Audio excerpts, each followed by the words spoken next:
ಅರಿವು ಯೂಟ್ಯೂಬ್ ಚಾನಲ್ಗೆ ಮತ್ತೊಮ್ಮೆ ವೀಕ್ಷಕರಿಗೆಲ್ಲ ಸ್ವಾಗತ. ಇವತ್ತು ಸ್ಟುಡಿಯೋದಲ್ಲಿ ಒಬ್ಬ ವಿಶೇಷ ಅತಿಥಿಯನ್ನು ಬರಮಾಡ್ಕೊಳ್ತಾ ಇದ್ದೀವಿ. ಡಾಕ್ಟರ್ ವೇಣುಗೋಪಾಲ. ಇವರು ನನ್ನ ವಿದ್ಯಾರ್ಥಿ ಕೂಡ. BHS ಪದವಿ ಕಾಲೇಜಿನಲ್ಲಿ ನನ್ನ ವಿದ್ಯಾರ್ಥಿಯಾಗಿ ಕೂಡ ಇವರು ಸುಮಾರು ವರ್ಷ ಕಳೆದರು. ಮತ್ತು ರಂಗಸೌರಭದಲ್ಲಿ ಅತ್ಯಂತ ಸಕ್ರಿಯ ಸದಸ್ಯ. ಇದರ ಬಗ್ಗೆ ಮತ್ತೆ ನಾವು ಮುಂದೆ ವಿವರವಾಗಿ ಈ ಪಾಡ್ಕಾಸ್ಟ್ನಲ್ಲಿ ನೋಡ್ತೇವೆ. ಸ್ಟುಡಿಯೋದಲ್ಲಿ ನಮ್ಮ ಜೊತೆ ಮತ್ತೊಬ್ಬ ಯುವ ಮಿತ್ರ ಇದ್ದಾರೆ, ಪಾಡ್ಕಾಸ್ಟ್ ಪ್ರೊಡ್ಯೂಸರ್ ಶ್ರೀಕಂಠ. ಇವರೆಲ್ಲ ಬೆನ್ನೆಲುಬಾಗಿ ನಮ್ಮ ಈ ಒಂದು ಯಾತ್ರೆಯಲ್ಲಿ ನೆರವಾಗ್ತಾ ಇದ್ದಾರೆ. ಸಾಹಿತ್ಯ, ಸಂಸ್ಕೃತಿ, ಸಂಗೀತ ಈ ರೀತಿಯ ಸಾಂಸ್ಕೃತಿಕ ವಿಚಾರಗಳನ್ನು ಜನಮನೆಗಳಿಗೆ ಮುಟ್ಟಿಸಬೇಕು ಅನ್ನೋದು ಅರಿವು ಯೂಟ್ಯೂಬ್ ಚಾನಲ್ನ ಉದ್ದೇಶ. ಈ ನಿಟ್ಟಿನಲ್ಲಿ ಈ ಯುವ ಪ್ರತಿಭೆಯನ್ನು ನಿಮಗೆಲ್ಲ ಪರಿಚಯ ಮಾಡಿಕೊಡೋಕ್ಕೆ ನನಗೆ ತುಂಬ ಹೆಮ್ಮೆ ಆಗುತ್ತೆ. ಬಹಳ ಸಾಂಸ್ಕೃತಿಕ ಕುಟುಂಬ ಮತ್ತು ಸಾಂಪ್ರದಾಯಿಕ ಕುಟುಂಬದಲ್ಲಿ ಬೆಳೆದಂಥ ವೇಣುಗೋಪಾಲ ಹೇಗೆ ತನ್ನ ಜೀವನವನ್ನು ಅರಳಿಸ್ಕೊಳ್ತಾ ಬಂದಿದ್ದಾರೆ ಮತ್ತು ಅನೇಕ ಯುವಕರಿಗೆ ಮಾದರಿಯಾಗಿದ್ದಾರೆ ಅನ್ನೋದನ್ನ ಕ್ರಮೇಣ ನಾವು ಇವತ್ತಿನ ಪಾಡ್ಕಾಸ್ಟ್ನಲ್ಲಿ ನೋಡ್ತಾ ಹೋಗ್ತೇವೆ. ವೇಣುಗೋಪಾಲ್ ಅವರೇ, ಮತ್ತೆ ತಮಗೆ ಪ್ರೀತಿಯ ಆತ್ಮೀಯ ಸ್ವಾಗತ ನಮ್ಮ ಯೂಟ್ಯೂಬ್ ಚಾನಲ್ಗೆ, ಅರಿವು ವೇದಿಕೆಗೆ. ಧನ್ಯವಾದ ಸರ್. ಇವತ್ತು ನಾವು ಅನೇಕ ಸಂದರ್ಭಗಳಲ್ಲಿ ನೋಡ್ತಾ ಇರೋದು ಬಾಲ್ಯದ ಅಚ್ಚು ವ್ಯಕ್ತಿತ್ವದ ನಿರ್ಮಾಣದಲ್ಲಿ ಪ್ರಭಾವ ಬೀರುತ್ತೆ ಅಂತ. ತಮ್ಮ ಬಾಲ್ಯದ ಬಗ್ಗೆ, ಹುಟ್ಟೂರಿನ ಬಗ್ಗೆ, ಅಲ್ಲಿನ ಪರಿಸರದ ಬಗ್ಗೆ ನಮ್ಮ ವೀಕ್ಷಕರಿಗೆ ಹೇಳ್ತೀರಾ? ಎಲ್ಲರಿಗೂ ನಮಸ್ಕಾರ. ನಾನು ಹುಟ್ಟಿದ್ದು ಯಾದಗಿರಿ ಅಂತ. ಯಾದಗಿರಿ ಜಿಲ್ಲೆ ಈಗದು. ಅಲ್ಲಿ ಹುಟ್ಟಿ ಆಮೇಲೆ ನಮ್ಗೆ 2 ವರ್ಷ ಇದ್ದಾಗಿಂದ ಬೆಂಗಳೂರಲ್ಲೇ ಬೆಳೆದಿದ್ದು. ಅಲ್ಲಿ Sharada nursery and primary school ಅಂತ ಸ್ಕೂಲು ಈ ಅಶೋಕ ಪಿಲ್ಲರ್ ಹತ್ತಿರ ಇದೆ. ಸೊ ಅಲ್ಲಿ ಶಾಲೆ ಹೆಸರು Shri Sharada nursery and primary school ಅಂತ. ಹಾಂ. ಸೊ ಅಲ್ಲಿ ಓದಿದ್ದು 7th ನರ್ಸರಿಯಿಂದ ಒಂದೇ ಕಡೆ 7th ಓದಿ. ಆ ಟೈಮಲ್ಲಿ ಬೆಂಗಳೂರಲ್ಲಿ ನಮ್ಮ ರಿಲೇಟಿವ್ಸಲ್ಲಿ ಒಂಥರ ಸುಮಾರು ಜನ ಬೆಂಗಳೂರಿಗೆ ಬಂದರೆ ನಮ್ಮನೇಲಿ ಉಳ್ಕೊಳ್ಳೋದು ಅನ್ನೋ ಥರ ಇತ್ತು. ನಿಮ್ಮನೆ ಕ್ಯಾಂಪ್ ಆಗ್ತಾ ಇತ್ತು? ಹಾಂ, ಒಂದು ರೀತಿ. ಅಂದರೆ ಯಾವುದೋ ಕೆಲಸಕ್ಕೆ ಬೆಂಗಳೂರಿಗೆ ಸುಮಾರು ಬರ್ತಾ ಇರ್ತಾರೆ. ಸೊ ಅವ್ರಿಗೆ ಉಳ್ಕೊಳ್ಳೋಕ್ಕೆ ಒಂದು ಒಳ್ಳೆ ಜಾಗ, ಜಸ್ಟ್ 1-2 ದಿನಕ್ಕೆ ಕೆಲಸ ಮುಗಿಸ್ಕೊಂಡು ಹೋಗೋರು ಆ ಥರ ಎಲ್ಲ ಇರೋದ್ರಿಂದ ತುಂಬ ಬಂಧು ಬಳಗನ ನೋಡಿ ಚೆನ್ನಾಗಿ ಬಾಲ್ಯದಲ್ಲಿ ಫುಲ್ಲು ಇದು ಒಂದು ರಿಚ್ ಬಂಧು ಬಾಂಧವರ ಜೊತೆ ಇದ್ದು ಆ ಥರ. ಅದರಲ್ಲೂ ನಮ್ಮ ಮಾವಂದ್ರ ಪ್ರಭಾವ ತುಂಬ ಚಿಕ್ಕವರಿದ್ದಾಗಿಂದನೂ. ಮಾವ ಅಂದರೆ ಸೋದರ ಮಾವ? ನಮ್ಮ ತಾಯಿ ತಮ್ಮಂದರು ಆ್ಯಕ್ಚುಲಿ. ಎಲ್ಲ ಅಣ್ಣ ತಮ್ಮಂದರು ಅಕ್ಕ ತಂಗಿದ್ರು ಒಂಥರ ತುಂಬ ಏನೋ ಈಗೂ ಅಷ್ಟೇ ಎಲ್ಲ ಒಟ್ಟಿಗೆ ಸೇರೋದು ಎಲ್ಲ ನಡೀತಾ ಇರುತ್ತೆ. ಅದರಲ್ಲೂ ನಮ್ಮ ಮಾವ ಈಗ ಅವಾಗಿಂದನೂ ಈಗಂತೂ ವಿಶೇಷವಾಗಿ ಅವ್ರ ಹತ್ರ ಕಲಿತಾ ಇದ್ದೀನಿ. ಏನು ಪ್ರಭಾವ ಬೀರಿದ್ರು ನಿಮ್ಮ ಸೋದರ ಮಾವಂದರು? ನಿಮ್ಮ ಬಾಲ್ಯದಲ್ಲಿ ಯಾವ ರೀತಿ ಪ್ರಭಾವ ಬೀರಿದ್ರು? ಹಾಂ, ಅವರು ಅವಾಗ ವಿದ್ಯಾಪೀಠದಲ್ಲಿ ಜಯತೀರ್ಥ ವಿದ್ಯಾಪೀಠ ಅಂತ ಬೆಂಗಳೂರಲ್ಲಿ, ಆಮೇಲೆ ಶ್ರೀ ಸತ್ಯಜ್ಞಾನ ವಿದ್ಯಾಪೀಠ ಅಂತ ಮುಂಬೈಯಲ್ಲಿ, ಅಲ್ಲಿ ಓದ್ತಾ ಇದ್ರು. ಪಂಡಿತ್ ವಾದಿರಾಜಾಚಾರ್ಯ ಕರ್ಣಂ ಅಂತ, ಆಮೇಲೆ ಪಂಡಿತ್ ವರದಾಚಾರ್ಯ ಕರ್ಣಂ ಅಂತ ಶಾಸ್ತ್ರ ಗ್ರಂಥಗಳ ಅಧ್ಯಯನ. ಹಾಂ. ಸೊ ಅದು ಕಲಿತಾ ಅವರೆಲ್ಲ ಮನೆಗೆ ಬಂದು ಹೋಗೋದ್ರಿಂದ ಅವ್ರ ಜೊತೆ ನಾವು ಗೆಳೆಯರಂತ ಅನ್ಬೋದು, ಬಟ್ ನಮ್ಗೆ ಅವರು ಎಲ್ಲ ವಿದ್ವಾಂಸರು. ಅವ್ರ ಮನೆಗೆ ಬಂದು ಹೋಗೋದು ಚಿಕ್ಕವರಿಂದ ಅದೊಂಥರ ಅವಿಭಾಜ್ಯ ಅಂಗ. ಮತ್ತು ಹಿಂತಿರುಗಿ ನೋಡಿದ್ರೆ that is one of the rich experiences. ಎಂತೆಂಥ ದೊಡ್ಡವ್ರು ಬಂದು ಹೋಗಿದ್ದಾರೆ ನಾವು ಚಿಕ್ಕವರಿದ್ದಾಗ ಮನೆಯಲ್ಲಿ. ನಿಮಗೆ ಗೊತ್ತಿಲ್ಲದಾಗೆ ಅದರ ಸಂಸ್ಕಾರ ಲೇಪ ಆಗಿರುತ್ತೆ. ಖಂಡಿತ. ಅದಲ್ಲದೆ ನಾವಪ್ಪ ಬೇಸಿಕ್ಸ್ ಕೆಲವು ಪ್ರತಿದಿನ 5:30ಗೆ ವಾಯುಸ್ತುತಿ ಅಂತ ನಮ್ಮಲ್ಲಿ ಹೇಳ್ತೀವಿ. ಸ್ನಾನ ಮಾಡಿ ಅದು ಹೇಳ್ತಾ ಪೂಜೆಗೆ ಬಂದು ಪೂಜೆ ಮಾಡ್ತಾ ಆ ಮಂತ್ರಗಳು ಹೇಳೋದು ಒಂದು ಕಿವಿಲಿ, ಸ್ಟೀರಿಯೋ ಎಫೆಕ್ಟ್ ಲಿಟ್ರಲಿ, ಇನ್ನೊಂದು ಕಿವಿಲಿ ಅಮ್ಮ ಅಡುಗೆ ಮಾಡ್ತಾ ಎಲ್ಲ ಸಾಂಪ್ರದಾಯಿಕ ಹಾಡುಗಳು, ಗಜೇಂದ್ರ ಮೋಕ್ಷ, ಮನೆ ವಾರ್ತಾಡಿ ಇವೆಲ್ಲ ಹೇಳೋದು. ಅದು ಚಿಕ್ಕವರಿಂದ ಈಗೂ ಅದು ಕಂಟಿನ್ಯೂಯಿಂಗ್ ವಿತೌಟ್. ಈಗಲೂ ಅಪ್ಪ ಪೂಜೆ ಮಾಡ್ತಾ ಇರ್ತಾರೆ, ಅಮ್ಮ ಅಡುಗೆ ಮಾಡ್ತಾ ಅದು ಹಾಡುಗಳು ಬರ್ತಾ ಇರುತ್ತೆ, ಸಾಂಪ್ರದಾಯಿಕ ಹಾಡುಗಳು. ಹೌದು. ಅದು ಚಿಕ್ಕವರಿಂದ ಹಿಡಿದು ಈಗಿನವರೆಗೂ ಅದು ಚೈಲ್ಡ್ಹುಡ್ ಮೆಮೊರಿ ಅಂತ ಹೇಳಬೇಕು, ಬಟ್ ಆ್ಯಕ್ಚುಲಿ ಅದು ಪ್ರೆಸೆಂಟ್ ಮೆಮೊರಿ ಅನ್ಬೇಕಾ, ಪ್ರೆಸೆಂಟ್ ಎಕ್ಸ್ಪೀರಿಯನ್ಸ್ ಅನ್ಬೇಕು ಅನ್ಸುತ್ತೆ. ಇಟ್ಸ್ ಸೇಮ್ ಫ್ಲೂಯಿಡ್ ಆಗಿದೆ. ಅಂದ್ರೆ ನಿಮ್ ಸೋದರ ಮಾವಂದ್ರು ಬರ್ತಾ ಇದ್ರು, ಅವ್ರ ಮಕ್ಕಳು ಬರ್ತಾ ಇದ್ರು, ಅಥವಾ ಅಷ್ಟೊಂದ್ ಜನ ಬಂಧುಗಳು ಬಂದಾಗ ನಿಮ್ಮ ಊರಿಗೆಯವರು ಇರ್ತಾರೆ, ಬೋತ್ ಜೆಂಡರ್ಸ್. ಸೊ ಅವ್ರ ಜೊತೆ ಆಟ, ಚೇಷ್ಟೆ, ಏನಾದ್ರು ತರಲೆ ಮಾಡ್ತಿದ್ರಾ ಇಲ್ವಾ? ತರ್ಲೆ ಎಷ್ಟು ಮಾಡ್ತಿದ್ ನಾವು ನೆನಪಿಲ್ಲ. ಅಲ್ಲ, ಇವತ್ತು ಅವರು ಮೇಷ್ಟ್ರು ಅಂದ್ಬಿಟ್ಟು ಅವ್ರ ತರ್ಲೆ ಮುಚ್ಚಿಟ್ಕೊಳ್ಳೋದು ಬೇಡ, ಮುಕ್ತವಾಗಿ ಮಾತಾಡ್ಲಿ. ಹೇಳಿ, ಏನ್ ಚಿಕ್ಕ ಪುಟ್ಟ ತರ್ಲೆ ಇದ್ರೆ ಹುಡುಗರ ಮುಂದೆ ಕ್ಲಾಸಲ್ಲೂ ನಡೆದಿರುತ್ತೆ. ಅದೇ, ಬಟ್ ನಂಗೆ ತರ್ಲೆ ಅಂದ್ರೆ ತಲೆಯಲ್ಲಿ ಚೆನ್ನಾಗಿ ಕಾಲು ಎಳೆದು ಮಜಾ ಮಾಡಿ ಆ ಥರ ನಾನು ಮಾಡಿದ್ ನೆನಪಿಲ್ಲ. ಇನ್ನೊಬ್ರು ಮಾಡಿದ್ ನೋಡಿ ಖುಷಿ ಪಟ್ಟಿದ್ದೇನೆ. ಅಲ್ಲ, ಏನೋ ಕಿಟಕಿ ಗಾಜು ಹೊಡಿಯೋದು, ಕ್ರಿಕೆಟ್ ಆಡೋದು, ಸೈಕಲ್ ಗಾಳಿ ತೆಗಿಲ್ಲ, ಆಕ್ಚುಲಿ ಇಲ್ಲ, ಅದೆಲ್ಲ ಮಾಡಿಲ್ಲ. ಇಲ್ಲ. ನಮ್ದು ಕೀಟ್ಲೆ ಅಂತ ಹೇಳಕ್ಕಾಗಲ್ಲ. ಅಮ್ಮ ಈಗಲೂ ನೆನೆಸ್ತಾ ಇರ್ತಾರೆ, ಯಾರಾದ್ರು ಸ್ವೀಟ್ ಕೊಟ್ರೆ ಮುಗೀತು, ಡಬ್ಬಲ್ ತೂತ್ ಹಾಕೋದು, ರಬ್ಬರ್ ಬ್ಯಾಂಡ್ ಹಾಕಿ ಟಂಗ್ ಟಂಗ್ ಮಾಡೋದು. ಅದರಲ್ಲಿ ಒಂದೊಂದ್ ಚೂರು ದೂರ ಹಿಡಿದ್ರೆ ಅದು ಶ್ರುತಿ ಚೇಂಜ್ ಆಗ್ತಾ ಹೋಗುತ್ತಲ್ಲ. ಸೊ ಅದು ಕೇಳಿ, ಇದು ನಾನು ತೂತಾಕಿ ನಾನು ರಬ್ಬರ್ ಬ್ಯಾಂಡ್ ಹಾಕಿರೋದ್ರಿಂದ ಬಂದಿರೋ ಸೌಂಡು ಅಂತ ಪ್ರೌಡ್ ಫೀಲ್ ಆಗೋದು. ನಿಮ್ಮ ಬಾಲ್ಯದಲ್ಲಿ ಬಿಡುವಿನ ಸಮಯ ಅಂದ್ರೆ ಶಾಲೆ ಸಮಯ ಆದ್ಮೇಲೆ ಮಿಕ್ಕಿದ ಸಮಯ ಹೇಗೆ ಕಳೀತಾ ಇದ್ರಿ? ಶಾಲೆಯಿಂದ ಬಂದ್ಮೇಲೆ ಹೋಮ್ವರ್ಕು, ಅಕ್ಕಪಕ್ಕ ಆಟ ಆಡೋದು, ಕ್ರಿಕೆಟ್, ಬ್ಯಾಡ್ಮಿಂಟನ್ ಆಡ್ತಾ ಇದ್ವಿ. ಬಟ್ ಮೋಸ್ಟ್ಲಿ ನಮ್ಮ ಬೀದಿಲಿ ಸಿದ್ದಾಪುರ ಅಂತ ನಾವು ಇದ್ದಿದ್ದ, ಅಲ್ಲಿ ಗೊತ್ತು ನಂಗೆ ಸಿದ್ದಾಪುರ ಚೆನ್ನಾಗಿ ಗೊತ್ತು. ಅಲ್ಲಿ ಬೀದಿಲಿ ಸಂಡೇ ಅಂತಂದ್ರೆ ಫುಲ್ ಎಲ್ಲ ಬೀದಿಲಿ ಇರೋ ದೊಡ್ಡವರೆಲ್ಲ ಬಂದು ಕ್ರಿಕೆಟ್ ಆಡೋರು. ಅಲ್ಲಿ ಹೋದ್ರೆ ಅಲ್ಲಿ 4 ಎಷ್ಟು ದೂರ ಇರ್ತಾರೆ ಅಷ್ಟು ದೂರ ಹೊಡೆಯೋಕ್ಕಾಗಲ್ಲ ನಂಗೆ ಗೊತ್ತು. ಸೊ ನಾನು ಹೋಗ್ತಾ ಇರ್ಲಿಲ್ಲ ಅವ್ರ ಜೊತೆ. ನೋಡಿ ಖುಷಿ ಪಡ್ತಾ ಇದ್ವಿ. ಒಂದೊಂದ್ಸಲ ಮನೆಗೆ ಬಾಲ್ ಬಂದ ಪಾಪ ನಾವು ಅಜ್ಜ ಬೈಯೋರು, ಅದೆಲ್ಲ ಆಗೋದು. ಬಟ್ ಯಾರು ಇಲ್ಲೇರೋ ನಾನು, ನಮ್ಮ ತಮ್ಮ, ಒಂದಿಷ್ಟು ರಿಲೇಟಿವ್ಸ್ ಬಂದಾಗ ಅಥವಾ ತುಂಬಾ ಆಡ್ಬೇಕನ್ಸರು ಒಬ್ಬೊಬ್ಬನೇ ಆಡ್ತಾ ಇದ್ದೆ ಅಷ್ಟೇ. ಹಾಗಾಗಿ ಒಬ್ರ ಜೊತೆ ಆಡಿ ಕಿಟಕಿಗಾಜು ಹೊಡೆದಿದ್ದಿಲ್ಲ, ಬೇರೆಯವರು ಹೊಡಿಯೋದನ್ನ ದಿನ ನೋಡ್ತಾ ಇದ್ದೆ. ಅಂದ್ರೆ ಬೇಸಿಕಲಿ ಇಂಟ್ರೋವರ್ಟ್ ಅಂತ ತಿಳ್ಕೊಬೋದಾ? ಅನ್ಕೋಬಹುದು ಒಂದು ರೀತಿ. ಆದ್ರೆ ನಿಮ್ ಫೋಕಸ್ ಯಾವ ಕಡೆ ಇರ್ತಾ ಇತ್ತು? ಓದಿನ ಕಡೆಗೆ ಇರ್ತಿತ್ತಾ ಅಥವಾ ಬೇರೆ ಹೇಗೆ ಅಂತ? ನಿಮ್ ಮನಸ್ಸು ಯಾವ ಕಡೆ ಹೆಚ್ಚು ಚಲಿಸ್ತಾ ಇತ್ತು, ಪ್ರವಹಿಸ್ತಾ ಇತ್ತು? 8th ವರೆಗೂ ತುಂಬ ಯಾವುದ್ರಲ್ಲೂ ವಿಶೇಷ ಫೋಕಸ್ ಅಂತೇನಿಲ್ಲ. ಆಮೇಲೆ ಅಪ್ಪ ಅಮ್ಮವರು ಏನು ಮಾಡಿದ್ರು ಸಂಧ್ಯಾ ವಂದನೆ ಮಾಡಿ ನೀಟಾಗಿ ಸ್ಕೂಲ್ಗೆ ಹೋಗಿ ಬರ್ತಾ ಹೋಮ್ವರ್ಕ್ ಇಷ್ಟು ಮಾಡೋದು, ಇಷ್ಟು ಬೇಸಿಕ್ಸ್ ನೀಟಾಗಿದ್ದರೆ ಅವರು ತುಂಬ ತಲೆಗೆಡ್ಸ್ಕೊತಾ ಇರಲಿಲ್ಲ. ಅದರ ಈಚೆ ಹೋದರೆ ಅವಾಗ ಶಿಕ್ಷಣ ದಂಡನೆ ಬರೋದು. ಬಟ್ ಅದರ ಆಚೆ ಏನು ಎಕ್ಸ್ಪ್ಲೋರ್ ಮಾಡ್ತೀವಿ ಅನ್ನೋದು ನಮಗೆ ಫ್ರೀಡಮ್ ಫುಲ್ಲು. ಸೊ 8th ವರೆಗೂ ಏನೂ ಸ್ಪೆಷಲ್ ಇಲ್ಲ. 8th ಏನಂದರೆ ರಾಣಿ ಸರಳಾದೇವಿ ಸ್ಕೂಲ್ ಇದೆ ಅಲ್ಲ, ಅಲ್ಲಿ 1 ವರ್ಷ ಓದಿದ್ದೆ ನಾನು. ಅಲ್ಲಿ ನೀವು ಬಾಲ್ಯದಲ್ಲಿ ಯಾವ್ದಾರು ಪುಸ್ತಕ ಓದ್ತಿದ್ರಾ? Middle school? ಇಲ್ಲ, ಪಠ್ಯ ಪುಸ್ತಕ ಬಿಟ್ಟು ಆಮೇಲೆ ಅಮ್ಮ ಅಪ್ಪ ಕತೆ ಅದು ಇದು ಹೇಳ್ತಿದ್ರ? ಅದೆಲ್ಲ ಇತ್ತು. ಆಮೇಲೆ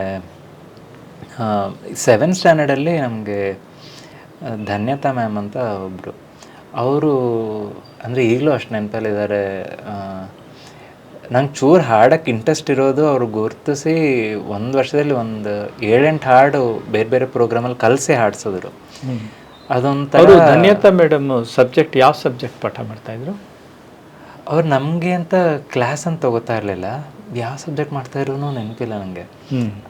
ಅಂದರೆ ಬೇರೆ ಕ್ಲಾಸ್ಗೆ. ನಮಗೆ ಏನಂದರೆ ಕ್ಲಾಸ್ ಆಚೆ ಸ್ಕೂಲ್ ಡೇ ಅಥವಾ ಇಂಡಿಪೆಂಡೆನ್ಸ್ ಡೇ ಇದಕ್ಕೆಲ್ಲ ಪ್ರಾರ್ಥನೆ ಕಲಿಸಿ ಹಾಡಿಸೋದು. ಎಷ್ಟು ಕಲಿತೀನಿ ಅಷ್ಟು ಕಲಿಸ್ತಾ ಹೋಗೋರು. ಇದು ಬಂದ್ಬಿಡ್ತಾ ನೆಕ್ಸ್ಟ್ ಕಲಿಸೋದು, ಈ ಥರ ಕಲಿಸಿದಾರೆ. ಒಂದು ವರ್ಷದಲ್ಲಿ ಸುಮಾರು 7-8 ಹಾಡು ಅಲ್ಲಿ ಒಂಥರ ಅದು it was a big push. ಅಲ್ಲಿ ಓಕೆ ನಂಗೆ ಹಾಡೋಕ್ಕೆ ಬರುತ್ತೆ ಅಂತ ಅನ್ನೋ ಥರ ಅವರಿಂದ. ಹಾಂ, ಎಕ್ಸಾಕ್ಟ್ಲಿ. ಅಂದರೆ ಚಿಕ್ಕವರಿಂದ ಹಾಡೋದು ಇದ್ದೇ ಇದೆ. ನಿಮ್ಮ ಮನೇಲಿ ಅಪ್ಪನ ವಾಯ್ಸು ನಿಮ್ಮ ಥರ ಇದೆಯಾ, ಅಮ್ಮನ ವಾಯ್ಸ್ ನಿಮ್ಮ ಥರ ಇದೆಯಾ? ನೋ ಡೌಟ್ ನನ್ನ ವಾಯ್ಸ್ ಫುಲ್ ನಮ್ಮ ಅಪ್ಪ ಥರ ಇದೆ. ಅಪ್ಪ ಥರನ? ನಾನು ನಂದಷ್ಟೇ ಅಲ್ಲ, ನಮ್ಮ ತಮ್ಮಂದನು.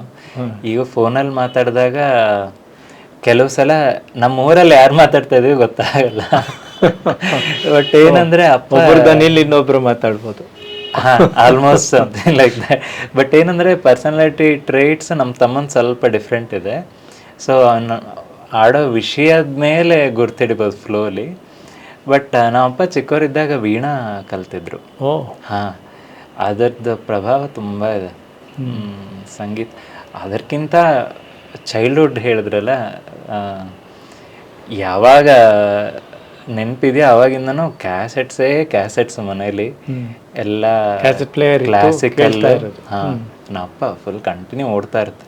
ಸಂಡೇ ಬಂದು ಅಮ್ಮನ ಅಪ್ಪ ಅಪ್ಪಂಗೆ ತುಂಬ ಆಸಕ್ತಿ. ಕಲಿಸ್ತಾ ಇದ್ರು. ವೀಣೆ ಕಲಿಸುವಾಗ ಸುಮಾರು ಕಲ್ತರು, ಅದೇನೇನೋ ಆಗಿ ಸ್ಟಾಪ್ ಆಯಿತು. ಬಟ್ ಏಕಾದಶಿ ಭಜನೆ ಆಗಲಿ, ಅಪ್ಪ ವೀಣಾ ಅಭ್ಯಾಸ ಮಾಡೋದಾಗಲಿ, ಇದೆಲ್ಲ ಒಂಥರ ಸಂಗೀತದಲ್ಲಿ ಇದ್ದೀನಿ ಅದು ಮಾಡಬೇಕು ಅನ್ನೋದಲ್ಲದೆ ಅದು ನ್ಯಾಚುರಲ್ಲಾಗಿ ಇತ್ತು. ಆಮೇಲೆ ನೀವು ಹೇಳ್ತಾ ಇದ್ರಿ ಸರಳಾದೇವಿ ಶಾಲೆಯಲ್ಲಿ 1 ವರ್ಷ ಓದಿದೆ. ಅದು 8ನೇ ಕ್ಲಾಸು, 8ನೇ ತರಗತಿ ಒಂದೇ. ಅಲ್ಲಿನೂ ಬೇರೆ ಬೇರೆ ಕಡೆ ಕಾಂಪಿಟೇಷನ್ಸ್ ಕಳಿಸೋರು. ಅದೇ ಓದಲ್ಲಿ ಆಮೇಲೆ ಸಂಗೀತದಲ್ಲೂ ಹಂಗೆ ಎಕ್ಸ್ಟ್ರಾರ್ಡಿನರಿ ಅಂತೇನು ಇರಲಿಲ್ಲ. But it doesn't matter. ಈಗ ಹಿಂತಿರುಗಿ ನೋಡಿದ್ರೆ ಅದರಲ್ಲಿ ಆಸಕ್ತಿ ಇತ್ತು ಅನ್ನೋದಷ್ಟೇ ಪಾಯಿಂಟ್. ಸೊ ಪಾಪ ಟೀಚರ್ ಕರ್ಕೊಂಡು ಹೋಗೋರು. ಅಲ್ಲಿ ಈಗ ಪ್ರಸಿದ್ಧ ಗಾಯಕರು ಪಂಡಿತ್ ಓಂಕಾರನಾಥ್ ಹವಾಲ್ದಾರ್ ಅಂತ ಅವರೆಲ್ಲ ಬರೋರು. ಅಂದರೆ ಅವ್ರು ಸೀನಿಯರು, ನಾವು ಇನ್ನೂ 8th ಹೋಗಿದ್ದೆ, ಅವ್ರು 10th ಇದ್ರು ಅನ್ಸುತ್ತೆ ಅವಾಗ. ಅವರೆಲ್ಲ ಹಾಡೋದು ಅಲ್ಲಿ ಹೋಗಿದ್ದಕ್ಕೆ ಆ ಥರದವರೆಲ್ಲ ಹಾಡೋದು ಕೇಳಿ, ಓ ಇದು ಹಾಡೋದು ಅಂದರೆ ಅಂದ್ಬಿಟ್ಟು ತಿಳ್ಕೊಂಡು ವಾಪಸ್ ಬರೋದು ಅಷ್ಟೇ. ನಾವು ಹಾಡಿದ್ದೇನು ಇರಲಿಲ್ಲ. ಬಟ್ ನಮ್ಮ ಜೊತೆ ಮ್ಯಾಮ್ ಕರ್ಕೊಂಬರೋರಲ್ಲ, ಅವ್ರ ಹೆಸರು ಮಾಡ್ತೇನೆ ನಾನು, NCC ಮ್ಯಾಮ್ ಅವರು, ರಾಣಿ ಸರಳಾದೇವಿಯಲ್ಲಿ. ಅವಾಗ ಮೇಡಮ್ ನೋಡ್ತಾ ಇದ್ರೆ ನೋಡ್ಕೊಳ್ಳಿ, ನಿಮ್ಮ ವಿದ್ಯಾರ್ಥಿ ಇವತ್ತು ನಿಮ್ಮನ್ನು ನೆನೆಸ್ಕೊಳ್ತಾ ಇದ್ದಾನೆ. ನೆನೆಸ್ಕೊಳ್ಳೋದಂದ್ರೆ ಆ ಕಾಂಪಿಟೇಷನ್ ಮುಗಿಸ್ಕೊಂಡು ವಾಪಸ್ ಆಟೋಲ್ಲಿ ಹೋಗ್ತಾ ನಂಗೆ ಅವ್ರ ಬಗ್ಗೆ ಬೇಜಾರಾಗೋದು. ಯಾಕೆ ಅಂದರೆ ಪಾಪ ಕರ್ಕೊಂಡು ಹೋದರು, ಅಲ್ಲಿ ಇಷ್ಟಿಷ್ಟು ಚೆನ್ನಾಗಿ ಪರ್ಫಾರ್ಮ್ ಮಾಡಿದ್ದಾರೆ. ನಾವು ಒಂದು ವೇಳೆ ಅಷ್ಟು ಚೆನ್ನಾಗಿ ಮಾಡಿ ಪ್ರೈಸ್ ಬಂದಿರೋ ಅವ್ರಿಗೆ ಎಷ್ಟು ಪ್ರೌಡಾಗಿ ವಾಪಸ್ ಬಂದಿರೋರು ಅಂತ. ಅಂದರೆ ಅವ್ರ ಶ್ರಮ ಎಲ್ಲೋ ವ್ಯರ್ಥ ಆಯ್ತೇನೋ ಅಂತ ಅವಾಗ ಫೀಲಿಂಗ್ ಅದು. In a way that is correct also. But ಅವ್ರೇನು ಅದು ತೋರಿಸ್ಕೊಂಡಿಲ್ಲ. ಇಲ್ಲ, ಪಾರ್ಟಿಸಿಪೇಷನ್ ಆ್ಯಸ್ ಟೀಚರ್. ಇವಾಗ ನೀವು ಶಿಕ್ಷಕರಾದ್ರಿಂದ ನಿಮ್ಗೆ ಅರ್ಥ ಆಗಿರುತ್ತೆ, ಎಲ್ಲ ವಿದ್ಯಾರ್ಥಿಗಳು ಸ್ಪರ್ಧೆಯಲ್ಲಿ ಭಾಗವಹಿಸೋದು ಮುಖ್ಯ. ಬಹುಮಾನ ಬರುತ್ತೋ ಬಿಡುತ್ತೋ ಅದು ಆಮೇಲಿಂದ. ಹೌದು. ಆಮೇಲೆ ಪ್ರೌಢಶಾಲೆಯಲ್ಲಿ 8ನೇ ತರಗತಿ ಸರಳಾದೇವಿ, ಅದಾದ್ಮೇಲೆ 9, 10ಕ್ಕೆ ನಾವು ಅಲ್ಲಿ ಸಿದ್ದಾಪುರದಿಂದ ಕೊತ್ನೂರಿಗೆ ಶಿಫ್ಟ್ ಆದ್ವಿ. ಸ್ವಂತ ಮನೆ ಕಟ್ಸೋರು ನಾವಪ್ಪ. ಸೊ ಅಲ್ಲಿ ಶಿಫ್ಟ್. ಅದು ಎಷ್ಟನೇ ಇಸ್ವಿ? 2001 ಅರೌಂಡು ಶಿಫ್ಟ್ ಆದ್ವಿ. ಸೊ ಅಲ್ಲಿ ಸ್ಕೂಲಿಗೆ ಸೇರಿ ಅಲ್ಲಿ 2 ವರ್ಷ ಫುಲ್ ಓದಷ್ಟೆ, ಬೇರೆ ಏನಿಲ್ಲ. ತುಂಬ. ಯಾವ ಶಾಲೆ ಅದು? ಶ್ರೀ ಮಾರುತಿ ಹೈಸ್ಕೂಲ್ ಅಂತ ಮೈನ್ ರೋಡಲ್ಲಿ ಇದೆ. ಸೊ ಅಲ್ಲಿ 2 ವರ್ಷ ಫುಲ್ ಬರೀ ಓದೋದು. ಅಲ್ಲಿ ನಮಗೆ ತಿಮ್ಮೇಶ್ ಸರ್ ಅಂತ ಒಬ್ಬರಿದ್ರು. ಅವರು ಮ್ಯಾಥ್ಸ್ ತುಂಬ ಚೆನ್ನಾಗಿ ಹೇಳ್ಕೊಡೋರು. ಸೊ ಅದು ಒಂಥರ ಅಲ್ಲಿ ಏನು ಮ್ಯಾಥ್ಸ್ ಬಗ್ಗೆ ಒಂದು ಪ್ರೀತಿ ಶುರು ಆಯಿತು. ನಾನೀಗ ನೋಡ್ತೀನಿ ಜೀನಿಯಸ್ಸು, ಎಕ್ಸಲೆಂಟು, ಬ್ರಿಲಿಯಂಟ್ ಅಂದರೆ ಏನು ಮ್ಯಾಥ್ಸಲ್ಲಿ ಅನ್ನೋದು ಈಗ ನಾನು ಸ್ಟೂಡೆಂಟ್ಸಲ್ಲಿ ನೋಡ್ತಾ ಇರ್ತೀನಿ ಆರ್ವೇಲಿ. So I am not anyway brilliant or genius or excellent. But ಏನಾದ್ರು ಒಂದು ಥಿಯರಮ್ ಪ್ರೂಫ್ ಅರ್ಥ ಆದರೆ ಆಗೋ ಆನಂದ, ಅದು ಫಸ್ಟ್ ಟೈಮ್ ತಿಮ್ಮೇಶ್ ಸರ್ ಹತ್ರ ಆಯಿತು. ಅದು ನೆನೆಸ್ಕೋತಾ ಇರ್ತೀನಿ ಯಾವಾಗಲೂ ಅದು. ಸೊ 10th ಮುಗಿಯೋ ಅರೌಂಡು ಇನ್ನು ಸಾಹಿತ್ಯ. ಅವಾಗ FM ಶುರು ಆಯಿತು, 91 FM. ಅದು ಮನೇಲಿರೋ ರೇಡಿಯೋಲಿ FM ಹಾಕಿದ್ರೆ ಕ್ಲಾರಿಟಿ ಆಫ್ ಮ್ಯೂಸಿಕ್ಕು ಏನಂತಾರೆ, ನೈಟ್ ಆ್ಯಂಡ್ ಡೇ. ಈ AM ರೇಡಿಯೋಲಿ ಬರೋದಕ್ಕೂ FM ಬರೋದಕ್ಕೂ. ಆ FM ಶುರುವಾಗಿ ಇಂಗ್ಲೀಷ್ ಸಾಂಗ್ಸ್ ಬರೋದು, AR ರೆಹಮಾನ್ ಸಾಂಗ್ಸ್ ಬರೋದು. ಏನು ಕ್ಲಾರಿಟಿ, ಏನು ಸೌಂಡಿಂಗ್ ಇದು ಅಂತ ಹುಚ್ಚವಾಗ 10th ಅರೌಂಡ್ ಎಂಡಲ್ಲಿ. ಸೊ ಆವಾಗ ಒಂಥರ ಸೌಂಡ್ಸ್ ಬಗ್ಗೆ ಇದೆಲ್ಲ ಶುರು ಆಯಿತು ಆಸಕ್ತಿ. ಆಮೇಲೆ PUC ಎಲ್ಲಿ ಮಾಡಿದ್ರಿ? PUC ವಿಜಯ ಮೈನ್, ಸೌತನ್ನಿಂದ ಮುಂದೆ RV ರೋಡಲ್ಲಿ. ವಿಜಯ ಮೈನಲ್ಲಿ 2 ವರ್ಷ ಪಿ ಯು ಅದೊಂಥರ ಫುಲ್ಲು ಎಕ್ಸ್ಪ್ಲೋರಿಂಗ್ ಟೈಮ್. ಸ್ಟಡಿ ಪಾಸಾಗಕ್ಕೆ ಎಷ್ಟು ಬೇಕಷ್ಟು ಓದಿ ಮಿಕ್ಕಿದ್ದು ಸಾಹಿತ್ಯ, ಸಂಗೀತದಲ್ಲಿ ಫುಲ್ ಕೆರಿಯರ್ ಮಾಡ್ಕೋಬೇಕು. ಪಿ ಯು ಆದಮೇಲೆ ಇದೇನು ಇಂಜಿನಿಯರು ಆದರೆ ಏನು ಮಾಡ್ತೀವಿ, ಯಾವುದೋ ದೇಶಕ್ಕೆ ಏನೋ ದುಡಿತೀವಿ ಅಂತೆಲ್ಲ ಏನೋ ಫೀಲಿಂಗ್ಸ್ ಮೋಸ್ಟ್ಲಿ ಅಲ್ವಾ. ಈಗ ನಾನು ಇನ್ನೊಬ್ಬರು ಪಿ ಯುಲಿದ್ದಾಗ ಅವ್ರ ಅಪ್ಪ ಅಮ್ಮ ಎಲ್ಲ ತುಂಬ ವರಿ ಮಾಡ್ತಾ ಇರ್ತಾರೆ. ಇಂಜಿನಿಯರಿಂಗ್ ಫಸ್ಟ್ ಇಯರು ಅದೇ ಮೊಮೆಂಟಮ್ ಇರುತ್ತೆ, ಇನ್ನು ಎಕ್ಸ್ಪ್ಲೋರೇಷನ್ನು ಎಲ್ಲ. ಸೊ ಕೆಲವ್ರ ಪೇರೆಂಟ್ಸ್ ಬಂದಾಗ ಒಳಗೆ ಅನಿಸ್ತಾ ಇರುತ್ತೆ ಇದೆಲ್ಲ ನಾವು ಅಂತ ದಾಟಿರೋದೆ. ಸೊ ಅವಾಗ ಯಾವುದ್ರಲ್ಲೂ ಎಕ್ಸಲೆಂಟು ಒಂದ್ರಲ್ಲಿ ಫೋಕಸ್ ಅಂತ ಇರಲಿಲ್ಲ. ಬಟ್ ಅದು ಎಲ್ರಿಗೂ ಏನು ನಿಜ ಅಲ್ಲ. ಈಗ ನಾನು ನೋಡ್ತೀನಿ ಆ್ಯಕ್ಚುಲಿ ಫೋಕಸ್ಡ್ ಹುಡುಗರನ್ನ ಪಿ ಯುಲೇ ಫಿಕ್ಸ್ ಆಗಿಬಿಟ್ಟಿರ್ತಾರೆ. ಅವ್ರು ಇಂಜಿನಿಯರಿಂಗ್ ಬಂದಾಗ ಇಂಜಿನಿಯರಿಂಗ್ ನಂಗೆ ಡಿಗ್ರಿಗೋಸ್ಕರ ನಾನು ಏನು ಮಾಡ್ಬೇಕು ಅನ್ನೋದು ಫಿಕ್ಸು ಕಾಣಿಸುತ್ತೆ, ಕ್ಲಾರಿಟಿ. ನಾವಂತೂ ಹಂಗಿರಲಿಲ್ಲ.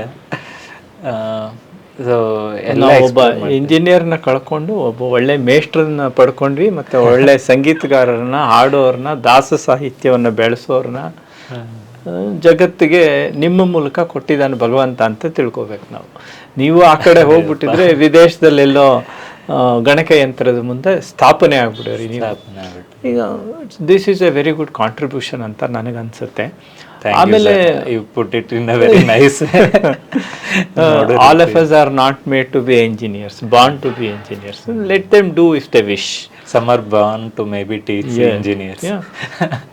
ಆ್ಯಂಡ್ ಏನು ಅಂದರೆ ನನಗೆ ಖುಷಿ ಆಗೋದು ತಮ್ಮಂತವರು ಶಿಕ್ಷಣ ಕ್ಷೇತ್ರಕ್ಕೆ ಬರೋದು. ಆಮೇಲೆ ಪದವಿಗೆ ನೀವು BHS ಬಂದ್ರಿ, ನೆನಪಿರೋ ಪದವಿಯಲ್ಲಿ ನಿಮ್ಮ ಏನು ಕೇಂದ್ರ ಯಾವ ಕಡೆಗಿತ್ತು, ಫೋಕಸ್ ಯಾವ ಕಡೆಗಿತ್ತು? ಪದವಿಯಲ್ಲಿ first year no focus, absolutely no focus. ನೀವು PCM ತಗೊಂಡಿದ್ದ, ಯಾವ್ದು ತಗೊಂಡಿದ್ದ? EMCS. ಏನೇನೋ ಯೋಚನೆ, ಅದಕ್ಕೆ ಸ್ಕೋಪ್ ಇರುತ್ತೆ, ಇದು ಸ್ಕೋಪ್ ಇರುತ್ತೆ, ಆ ಟೈಮಲ್ಲೆಲ್ಲ ಇರುತ್ತಲ್ಲ, ಇರುತ್ತೆ. ತೊಗೊಂಡು ಫಸ್ಟ್ ಇಯರ್ ಆಯ್ತು ಸ್ಕೋಪ್ ಇರುತ್ತೆ ಸರ್, ನಮಗೆ ಸ್ಕೋಪ್ ಇರಬೇಕಲ್ಲ ಅದರಲ್ಲಿ ಓದೋಕ್ಕೆ ಅಂತ. ಫಸ್ಟ್ ಇಯರ್ ಏನರಲ್ಲೂ ಫೋಕಸ್ ಇಲ್ಲ, ಏನು ಮಾಡ್ತಾ ಇದ್ದೀನಿ ಅನ್ನೋದೇ ಫಿಗರ್ ಔಟ್ ಮಾಡಿ. ಮ್ಯಾಥಮೆಟಿಕ್ಸಲ್ಲಿ ನಿಮ್ಗಾಗಲೇ ಒಲವು ಶುರು ಆಗಿತ್ತು? ಇಲ್ಲ, ಅಂದ್ರೆ ಹೈಸ್ಕೂಲಲ್ಲಿ ಇದ್ದಿದ್ದು. ಪಿ ಯುಲಿ ಯಾವ ಲೆವೆಲ್ಗೆ ಹೆಕ್ಟಿಕ್ ಇರುತ್ತೆ ಅಂದರೆ, ಹಿಂಗೆ ಹಿಡ್ಕೊಂಡು ಅಳ್ಗಾಡಿಸಿ ಹಿಂಗೆ ಬಿಟ್ಟಾಗ ಒಂದು ಸೆಕೆಂಡ್ ಏನು ನಡೀತದೆ ಗೊತ್ತಾಗಲ್ಲ, ಆ ಪರಿಸ್ಥಿತಿ. ಅಂದರೆ ನೀವು ಹೇಳೋದು ಗಣಿತದ ಮಟ್ಟ SSLC ಲೆವೆಲ್ಗೂ PUC ಲೆವೆಲ್ಗೂ ತುಂಬ ವ್ಯತ್ಯಾಸ ಇದೆ ಅಂತ.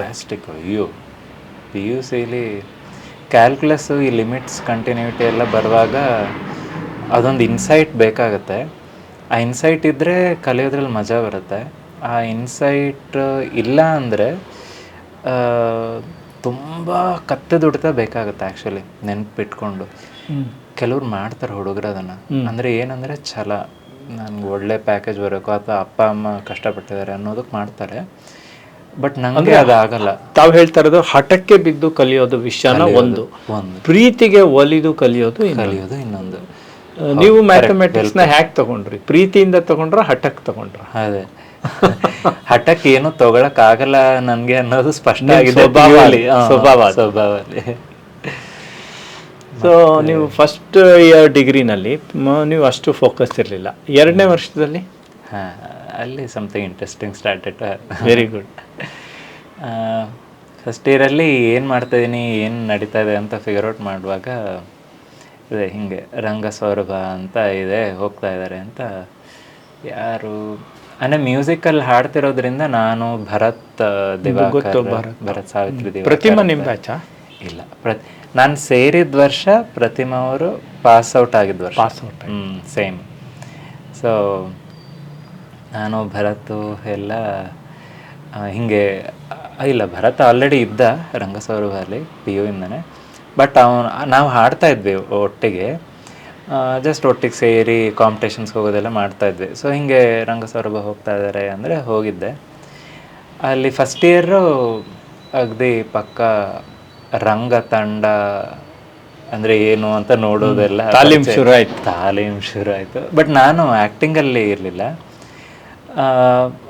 ಬರೀ ಹಾಡು ಇದಕ್ಕೆ ಅಂತ ಹೋಗ್ತಾ ಇದ್ದೆ. ಬಟ್ ಅದೇ ಆವಾಗೂ ಫಿಗರಿಂಗ್ ಔಟ್, ಇನ್ನು ನಂದು ಏನು ಸಿಂಗಿಂಗ್ ಯಾವ ರೀತಿ ನಾನು ಅನ್ನೋದನ್ನು ಗೊತ್ತಿರಲಿಲ್ಲ ಇನ್ನು. ಸೊ ಅವಾಗೆಲ್ಲ ಅದು ಟರ್ಬ್ಯುಲೆಂಟ್ ಟೈಮ್ಸ್, ಅಲ್ಲಿ ರಿಕ್ವೈರ್ಮೆಂಟು ಒಂದು ರೀತಿ ಪ್ರೊಜೆಕ್ಷನ್ ಬೇಕಿರುತ್ತೆ, ನನಗೆ ಅದು ಅರ್ಥ ಆಗ್ತಾ ಇರಲ್ಲ, ನಾನು ಹಾಡೋದು ಮೆತ್ತಗೆ. ಸೊ ಇದೆಲ್ಲ ಸ್ವಲ್ಪ ಟೈಮ್ ತೊಗೊಳ್ತು.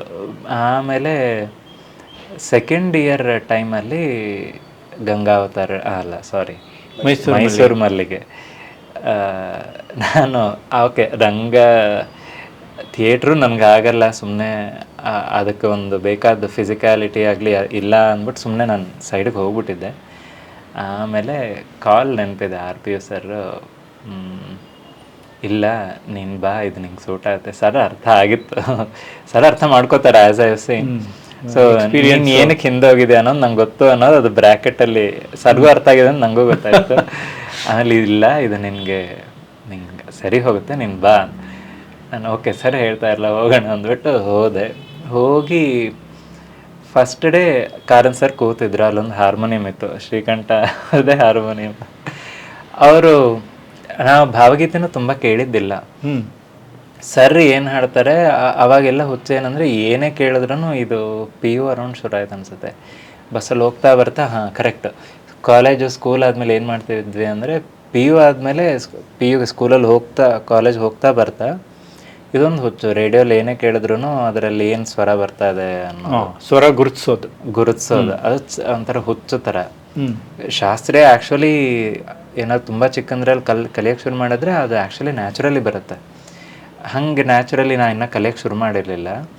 ಸೊ ಹುಚ್ಚಲ್ಲಿ ಇದು ಯಾವ ಸ್ವರ ಅಂತ. ಸೊ ಕಾರನ್ ಸರ್ ಏನಾದ್ರು ಹಾಡಿದ್ರೆ, ರಾಜೇಂದ್ರ ಕಾರನ್ ಸರ್ ಅವ್ರು ಏನು ಹಾಡ್ತಾರೆ ಅದನ್ನು ಸ್ವರ ಹಾಗೆ ಫಿಗರ್ ಔಟ್ ಮಾಡಿ ಅದನ್ನು ಹಾಗೆ ಇನ್ನು ಸಿಮೆಂಟ್ ಮಾಡಿಬಿಡೋದು, ಆ ಟ್ಯೂನ್ನ ಇಟ್ಟು ಅದನ್ನು ಪ್ರಾಕ್ಟೀಸ್ ಮಾಡ್ತಾ ಕೊಡೋದು. ಸೊ ನನಗೆ ಸಪ್ರೇಟ್ ರೂಮ್ ಬಿಟ್ಬಿಟ್ಟಿದ್ರು. ಎಂಟ್ರಾದ ತಕ್ಷಣ ರೈಟಲ್ಲಿ ಒಂದು ರೂಮ್ ಇದೆ ವಿಚಿತಿಲ್ಲ, ಅದು ನನ್ನದೇ ರೂಮ್ ಅನ್ನೋ ಥರ ಖಾಲಿ ಇರ್ತಿತ್ತು. ಒಳ್ಳೆ ರಿವರ್ಬ್ ಹೊಡಿತಾ ಇರ್ತು ರೂಮಲ್ಲಿ, ಆ ಫೀಲ್ ಚೆನ್ನಾಗಿರುತ್ತೆ. ಹಾರ್ಮೋನಿಯಂ ಇಟ್ಕೊಂಡು ಹಾಡುಗಳು ಫಸ್ಟ್ ದಿನ ಹೋದ ತಕ್ಷಣ ಹಿಂಗೆ ಈ ಹಾಡು ಹೇಳಿದ್ರು, ಅದು ಹಾಡಿದೆ. ಆಮೇಲೆ ನೆಕ್ಸ್ಟ್ ಹಾಡು ಹೇಳಿದಂಗೆ ರಿಪೀಟ್ ಮಾಡೋಕ್ಕೆ ಶುರು ಮಾಡಿದೆ. ಸರ್ಗೆ ಅಂದರೆ ಅವಾಗ ಏನು ನಡೀತಾ ಇತ್ತೋ ಗೊತ್ತಿಲ್ಲ, ಇಮಿಡಿಯೇಟ್ಲಿ ತುಂಬ ಖುಷಿ ಆದರು. ಅದು ಖುಷಿ ಒಂಥರ ತುಂಬ ಬಿಗ್ ವ್ಯಾಲಿಡೇಷನ್ ಥರ ಆಯಿತು ನನಗೆ. ಓಕೆ ಎಷ್ಟು ದೊಡ್ಡ ಸಿಂಗರು ಅದೆಲ್ಲ ಪಕ್ಕಕ್ಕಿಟ್ಟು ಸಿಂಗಿಂಗ್ ಅನ್ನೋದು ಇದೆ ಅನ್ನೋದು ನಿರ್ದೇಶಕರು ಅವ್ರಿಗೆ ಸುನೀಲ್ ಕವಿ ಮಾಡೋದು ಇದೆಲ್ಲ ಫಿಕ್ಸ್ ಆಗಿತ್ತು. ಸಿಂಗರ್ದು ಮೋಸ್ಟ್ಲಿ ಅಲ್ಲ ಒಂದು ವಾಯ್ಸ್ ಬೇಕಿತ್ತು ಅಲ್ಲಿ. ಕರೆಕ್ಟ್, ನೀವಿದ್ರಿ ಅಲ್ವಾ ಆ ಪ್ರೋಸೆಸ್ ಎಲ್ಲ? ನಿದ್ದೆ. ಹಾಂ ಓಕೆ ನೆನಪಿದೆ. ಅದು ಫಸ್ಟ್ ರೀಡಿಂಗ್ ಆಗಿದ್ದು DNV ಚೇಂಬರಲ್ಲಿ. Okay, so that was a nice experience. ಇಲ್ಲ ನೀವು ಮುಂದುವರಿಸಿ, ನಿಮ್ಮ ಕತೆ. ಇಲ್ಲ ನಮ್ಮ ಕತೆ ಆಮೇಲೆ. ಸೊ ಅದು ಹೇಳಾದ್ಮೇಲೆ ಅವ್ರಿನ್ನ ಅವಾಗೆ ಫಿಕ್ಸು, ಇವ್ನು ಮಿಕ್ಕಿದಲ್ಲೇ ನೀನು ನೋಡ್ಕೊ ಅಂದ್ಬಿಟ್ಟು ನಂಗೆ ಕೊಟ್ಟು ಆರಾಮಾಗಿ ಸರ್ರು ಇನ್ನು ಆ್ಯಕ್ಟಿಂಗು ಅದೆಲ್ಲ ರೆಡಿ ಮಾಡ್ತಾ ಹೋದರು. ಅದೊಂಥರ ಕಾನ್ಫಿಡೆನ್ಸ್, ಅದು ತುಂಬ it ads A lot of ಏನು ಬೆನ್ ತಟ್ಟದ ಹಾಗೆ ಅಂತ. ಸೊ ಇನ್ನು ಆಯಿತು, ನಾವಾಯಿತು, ನಮ್ಮ ಹಾಡಾಯಿತು, ನಮ್ಮ ಜಗತ್ತು. ಅದಾದಮೇಲೆ ಒಂದಿಷ್ಟು ಹಾಡು ರೆಡಿ ಆದಮೇಲೆ ಈ ಕಡೆ ಬಂದು ಯಾವ ಸಿಚುವೇಶನ್ಗೆ ಹೇಳಬೇಕು, ಅಲ್ಲಿ ಏನು ಮೂಡ್ ನಡೀತಾ ಇದೆ, ಏನು ಕ್ಯೂ, ಅದು ಇದಕ್ಕೆಲ್ಲ ರೆಸ್ಪಾಂಡ್ ಮಾಡಿ ಹಾಡೋದು ಒಂಥರ ಚೆನ್ನಾಗಿ ಇಂಟ್ರೆಸ್ಟಿಂಗ್. ನೀವು ನೆನಪು ಮಾಡಿದ್ರಿ ಅಂತ ಕೇಳ್ಬಿಡ್ತೀನಿ. ಆ ಸಂಗೀತದ ಮೇಷ್ಟ್ರದ್ದು ಅದೊಂಚೂರು ಅದನ್ನು ಹಾಡಿ ಒಂಚೂರು ನಮ್ಮ ಪ್ರೇಕ್ಷಕರು, ನಮ್ಮ ವೀಕ್ಷಕರು ಕೇಳಿಸ್ಕೊಳ್ಳಿ. ಯಾವ್ದು ಹೇಳಿ ಅದು? ಅದೇ ಕೆರೆಯ ನೀರನು ಕೆರೆಗೆ ಚೆಲ್ಲಿ ವರವ ಪಡೆದವರಂತೆ ಕಾಣಿರೋ, ಇಷ್ಟೇ ಲೈನ್ ಬರೋದ್ರಲ್ಲಿ. ಅದನ್ನ ಹುಡುಗಿ ಹೇಗೆ ಆಡ್ತಾಳೆ ತೋರಿಸಿ. ಬರಲ್ಲ, ಅದು ಒಂದ್ ಲೈನು ಚುಟುಕ. ಅರೆ ಅಂದ್ರೆ ಒಬ್ರೊಬ್ರು ಒಂದೊಂಥರ ಆಡೋರು. ಕೆರೆಯ ನೀರನು ಕೆರೆಗೆ ಚೆಲ್ಲಿ ಅಂತೇನೋ ಹೇಳ್ತಾ ಇದ್ರು. ಅದಕ್ಕೆ ಅವ್ರು ಹೇಳಿದ್ರು ಚೆಲ್ಲಿ ಕೊನೆಗೆ ಅದು ತುಂಬಿ ಇದು ತುಂಬಿ ಎಲ್ಲ ತುಂಬಿ ಹರಿದು ಅಂತ. ಚೆನ್ನಾಗಿತ್ತು ಅದು ನಾಟಕ. ನೀರು ತುಂಬ ಎರಡೂ ನಾಟಕಗಳಲ್ಲಿ ಜೀವ ಕಳೆ ಕೊಟ್ಟಿದ್ದು ಸಂಗೀತ. ಅಂದರೆ ನಿಮ್ಮ ವಾಯ್ಸು, ಪ್ರತಿಮಾ ವಾಯ್ಸು ಮತ್ತು ನಮ್ಮ ಹುಡುಗರ ನಟನೆ ಅದ್ಭುತವಾಗಿತ್ತು. ಅಯ್ಯೋ. ಸೊ ಅಲ್ಲಿಂದ ನಿಮ್ಮ ರಂಗದ ಜೊತೆಯಲ್ಲಿ ನಿಮ್ಮ ಸಂಗೀತ ಯಾತ್ರೆ ಶುರು ಆಯಿತು. ಕರೆಕ್ಟ್ ಹೌದು. ಅದಾದಮೇಲೆ ಅಲ್ಲಿ ಜೊತೆಗೆ ನವೀನ್ ಅಂತ ಒಬ್ಬ ಇದ್ದ. MG ನವೀನ ಅಲ್ಲ, ಈಗ ವಿರಾಟ್ ಅಂತ ಸೀರಿಯಲಲ್ಲಿ ಫೇಮಸ್ ಇದೆ ತಮಿಳಲ್ಲಿ. ನಾವಿಬ್ಬರು ಏನು ರೂಮ್ಗಳು ತಿರುಗಾಡೋದು, ಖಾಲಿ ಖಾಲಿ ಕ್ಲಾಸ್ ರೂಮ್ಸ್ ನೋಡಿ, ಕ್ಲಾಸಲ್ಲಿ ಅದು ರೆವರ್ಬ್ ಇರುತ್ತಲ್ಲ, ಅದು ಹಾಡೋ ಖುಷಿ ಬೇರೆ. ಸೊ ಈ ಹಾಡಲ್ಲಿ ಈ ಥರ ಹಾರ್ಮೋನಿಕ್ಸ್ ಮಾಡೋಣ, ಹಿಂಗೆಲ್ಲ ಎಕ್ಸ್ಪೆರಿಮೆಂಟ್ ಮಾಡ್ತಾ ಇರೋದು ಒಂಥರ ಒಳ್ಳೆ ಎಕ್ಸ್ಪೀರಿಯನ್ಸ್. ಮತ್ತೆ lab subjects EMCS yeah that's wire ಈಗ ಇದೆಲ್ಲ ಪ್ಯಾರ್ಲಲ್ಲಿ ಆಗ್ತಾ ಅದೊಂಥರ ಆ ಟೈಮಲ್ಲಿ ಸೆಲ್ಫ್ ವರ್ತ್ ಅನ್ನೋದನ್ನು ಇನ್ನೂ ಕಂಡ್ಕೋತಾ ಇರ್ತೀವಿ, ಏನು ನಾನು ಅನ್ನೋದು. ಸೊ ಇದು ಓಕೆ, ಏನು ವೇಸ್ಟ್ ಮನುಷ್ಯ ಅಂತೂ ಅಲ್ಲ ಅನ್ನೋದು ಒಂಥರ ಅದು ಕರೆಕ್ಟ್ ವರ್ಡ್ಸಲ್ಲಿ ಹೇಳೋಕ್ಕಾಗದಿರೋ ಒಂದು ಫೀಲು. ಅದು ಬಂದ ತಕ್ಷಣ ಜೊತೆಗೆ EMCS ವಿಷಯಕ್ಕೆ ಬಂದರೆ, ಅದೇ ಕೆಲವು ಫ್ಯಾಕಲ್ಟಿ ಶೋಗೆ ಬರೋರು, ಬಂದು ನೋಡಿದಾಗ ಅವರು ಖುಷಿ ಹೇಳೋರು, ಓಕೆ ಇದು ಮಾಡ್ತಾಯಿದ್ರೆ ನೀವು 1.5 ತಿಂಗಳ 2 ತಿಂಗಳ ಮುಗೀತು, ಇನ್ನು ಕ್ಲಾಸಿಗೆ ಬನ್ನಿ ಮಾಡಿ ಚೆನ್ನಾಗಿ ಮಾಡಿ ಅಂತ ಹೇಳೋರು. ಒಂಥರ ಎಸ್ ಮ್ಯಾಮ್ ಖಂಡಿತ ಅಂದ್ಬಿಟ್ಟು ಮುಗಿದ RPU ನನಗೆ ನೆನಪಿರೋ ಹಾಗೆ ಕೆಲವು ಸ್ಪೆಷಲ್ ಕ್ಲಾಸ್ ತೊಗೊಂಡ್ರು ನಿಮಗೆ, ಅಲ್ಲಿಗೆ ಬರ್ತಾಯಿದ್ದೆ. ಸೊ ಈ ಮತ್ತು CS ಆ ಥರ ಆಯ್ತು. ಕೆಲವು ಫ್ಯಾಕಲ್ಟಿ ನೋಡೋರು, ಕೆಲವರು ಪಾಪ ಹೇಳೋರು ಏನು ಅಟೆಂಡೆನ್ಸ್ ಇಲ್ಲ, ಹೆಂಗೆ ಓದ್ತೀರಾ ಏನು ಮಾಡ್ತೀರಾ ಅಂತ, ಅದಕ್ಕೆ ಬೇರೆ ಒಂದು ವ್ಯವಸ್ಥೆ ಕಲ್ಪನೆ ಇತ್ತು. ಬಟ್ ಮ್ಯಾಥ್ಸಿಗೆ RPU ಸರ್ ಕ್ಲಾಸ್ ಮಾಡೋರು ಸಪ್ರೇಟಾಗಿ. ಸೊ ನಾವೇನಂದರೆ ಬೆಳಿಗ್ಗೆ 9ರಿಂದ ಒಂದು 4:15 5 ಹುಡುಗರೆಲ್ಲ ಮುಗಿಸ್ಕೊಂಡು ನಮ್ಮ ಕ್ಲಾಸ್ಮೇಟ್ಸ್ ಎಲ್ಲ 3-3:30 ಮನೆಗೆ ಹೋಗೋರು. ನಾವು ಥಿಯೇಟ್ರಲ್ಲಿರೋರು ನಾವು ಯೂಸ್ ಸ್ಟೇ 4:15 5 5:30 6 ಒಂದೊಂದು ಸಲ, ಏನು ಟೈಮ್ ಇಲ್ಲ ಅಂದರೆ ಏನು ಯಾರು ಹೇಳಿ ಇದು ಮಾಡೋದಿಲ್ಲ, ಪ್ರೀತಿಯಿಂದ ಎಕ್ಸಾಕ್ಟ್ಲಿ ಮಾಡ್ತಾ ಇವತ್ತು ಈ ಹಾಡು ಇದು ರಿಹರ್ಸಲ್ ಒಂದೊಂದು ಸಲ ಶುರು ಮಾಡಿದ್ರೆ ಅದು ಮುಗಿಯೋವರೆಗೂ ಇರಲೇಬೇಕು, 1-1.5 ಗಂಟೆ ಈ ಥರ ಹಾಗೆ ಇದ್ದು. ಬಟ್ ಮುಗಿದ ಮೇಲೆ ಸರ್ ಕ್ಲಾಸ್ ಶುರು ಆಗೋದು, NSVK ಅಂತಿತ್ತು ಅವಾಗ, ಅಲ್ಲಿ ಕ್ಲಾಸ್ ರೂಮಲ್ಲಿ. ಅಲ್ಲಿ ಹೋಗಿ ಕೂತ್ಕೊಂಡು ನಾವು ಸರ್ ಬರ್ರೋ ಅಂತ ಹೇಳೋರು, ಹೇಳ್ತಾ ಇದ್ದಾರೆ ಅಂತ ಸುಮ್ಮನೆ ಏನೋ ಹಂಗೆ ಇತ್ತು. ಒಂದು ಸಲ ಬನ್ನಿ ಅಂತ ನೀವು ಬರಲ್ಲ ಅಂತ ಹಂಗೇನೋ ಹೇಳಿದ್ರು ಸರ್, ಎಕ್ಸಾಕ್ಟ್ಲಿ ನೆನಪಿಲ್ಲ. ಆವಾಗ ನಾನು ಇನ್ನೊಬ್ಬ ಭರತ್ ದಿವಾಕರ್ ಅಲ್ಲದೆ ಭರತ್ ಇನ್ನೊಬ್ಬ ಭರತ್, ಆಮೇಲೆ ನಮ್ಮ ಕ್ಲಾಸ್ಮೇಟ್ ಅವನು ಭರತ್, ಆಮೇಲೆ ಶ್ರೀಧರ್, ಮತ್ತು ನಾವು 3 ಜನ ಒಟ್ಟಾಯ್ತು. ನನಗೆ ಒಟ್ಟಿಗೆ ಹೋಗೋಕ್ಕೆ ಒಂದು ಜೊತೆ ಆಯಿತು. ವೆಹಿಕಲಲ್ಲಿ ಬರ್ತಿದ್ಯಾ ನೀನು? ಇಲ್ಲಪ್ಪ, ಅಯ್ಯೋ ಅದೇ ಸ್ಕೂಲು ಇದೇ ಟೈಮಲ್ಲಿ ಒಂದು ಬಿಗ್ ಚಂಕ್ ಆಫ್ ನಮ್ಮ ಲೈಫ್ ಬಸ್ಸಲ್ಲಿ ಮತ್ತು ಬಸ್ ಕಾಯೋದ್ರಲ್ಲಿ, ಬಸ್ ಸ್ಟಾಪಲ್ಲಿ ಕಳೆದಿದೆ. PU ಟೈಮಲ್ಲಂತೂ 3/4 ಗಂಟೆ 1.5 ಗಂಟೆ ಕಾದಿದ್ದು. ಅಲ್ಲಿ ಹೋಗಿ ಕೂತ್ಕೊಂಡ್ಬಿಡ್ತಾ ಇದ್ವಿ. ಆಮೇಲೆ ಆಯ್ತು ಸರ್ ಹೇಳಿದಾರಲ್ಲ, ಇನ್ನೇನು ತಲೆ ಕಟ್ಸ್ಕೊಳಷ್ಟಿಲ್ಲ. ಹೋಗಿ ಕೂತು, ಈಗ ಹೇಳಬೇಕು, ಯಾವತ್ತೂ ಫೀಸಿನ ಪ್ರಶ್ನೆ ಬರಲಿಲ್ಲ, ನಾವು ಕೇಳಲಿಲ್ಲ. ಬಟ್ ಸರ್ರೂ ಯಾವತ್ತೂ ಅದನ್ನು ಇದು ಮಾಡಲಿಲ್ಲ. ಕ್ಲಾಸ್ ಆಚೆನೂ, ಯಾಕಂದ್ರೆ ಆ ಕ್ಲಾಸಸ್ಸು ಮಿಸ್ ಆಗ್ತಾಯಿತ್ತು ನಮ್ಗೆ ಕೆಲವು ಸಲ. ಸೊ ಮನೆಗೆ ಕರೆಯೋರು ಅವಾಗ, ನೀನು ಬನ್ನಿ. ನಾನು ಭರತ್ ಶ್ರೀಧರ್ ಹೋಗ್ತಾಯಿದ್ವಿ ಸರ್ ಮನೆಗೆ ಹೋಗಿ ಕೂತು ಹೇಳಿಸ್ಕೊತಾ ಇದ್ವಿ. ಬಟ್ ಅದು ಏನು ಹೇಳ್ತಾರೆ, ಅದು ಎಸ್ಪೆಷಲಿ ಆ ಟೈಮಲ್ಲಿ ರಂಗಸರು ಮುಗಿದ ಮೇಲೆ ಕ್ಲಾಸಸ್ ರೆಗ್ಯುಲರಾಗಿ ಅಟೆಂಡ್ ಆಗ್ತಾಯಿದ್ವಿ. ಯಥಾಶಕ್ತಿ ಅರ್ಥ ಮಾಡ್ಕೋತಾ ಇದ್ವಿ, ಯಾಕಂದರೆ ಸುಮಾರು ಮಿಸ್ ಆಗ್ತಾಯಿತ್ತು. ಬಟ್ RPU ಸರ್ದು ನೀವು ಮಧ್ಯೆ ಯಾವುದೇ ಕ್ಲಾಸ್ಗೆ ಹೋಗಿ ಆ ಕ್ಲಾಸಲ್ಲಿ ಏನು ಮಾಡ್ತಾರೆ ಅದು ಅರ್ಥ ಆಗುತ್ತೆ ನಿಮಗೆ. ಅದು ಮೋಸ್ಟ್ಲಿ ಹಿಂದಿಂದ ಹೇಳಿ ಅದು ಏನೋ ಮಾಡ್ತಾರೆ ಸರ್, ಬಟ್ ಅದರಲ್ಲಿ ಒಂದು ಲೈವ್ಲಿನೆಸ್ ಇರುತ್ತೆ, ಅದೆಲ್ಲ ಅಟೆಂಡ್ ಮಾಡಿದವ್ರಿಗೆ ಗೊತ್ತಿರುತ್ತೆ. ಸೊ ಆ ಲೈವ್ಲಿನೆಸ್ಸು ಒಂಥರ ಅಚ್ಚೊತ್ತಿದೆ ನನಗೆ. ಅದನ್ನು ನಾನು ಮಿಮಿಕ್ ಮಾಡಲ್ಲ ಅನ್ನೋದು ಗೊತ್ತು, ಬಟ್ ಆ ಲೈವ್ಲಿನೆಸ್ ಅನ್ನೋದು ಒಳಗಿರೋದ್ರಿಂದ ಅದೆಲ್ಲೋ ನನ್ನ ಕ್ಲಾಸಲ್ಲಿ ನನ್ನ ರೀತಿಯಲ್ಲಿ ಹೊರಗೆ ಬರುತ್ತೆ ಅನ್ನೋದು ನಾನು ಅಬ್ಸರ್ವ್ ಮಾಡಿದ್ದೀನಿ.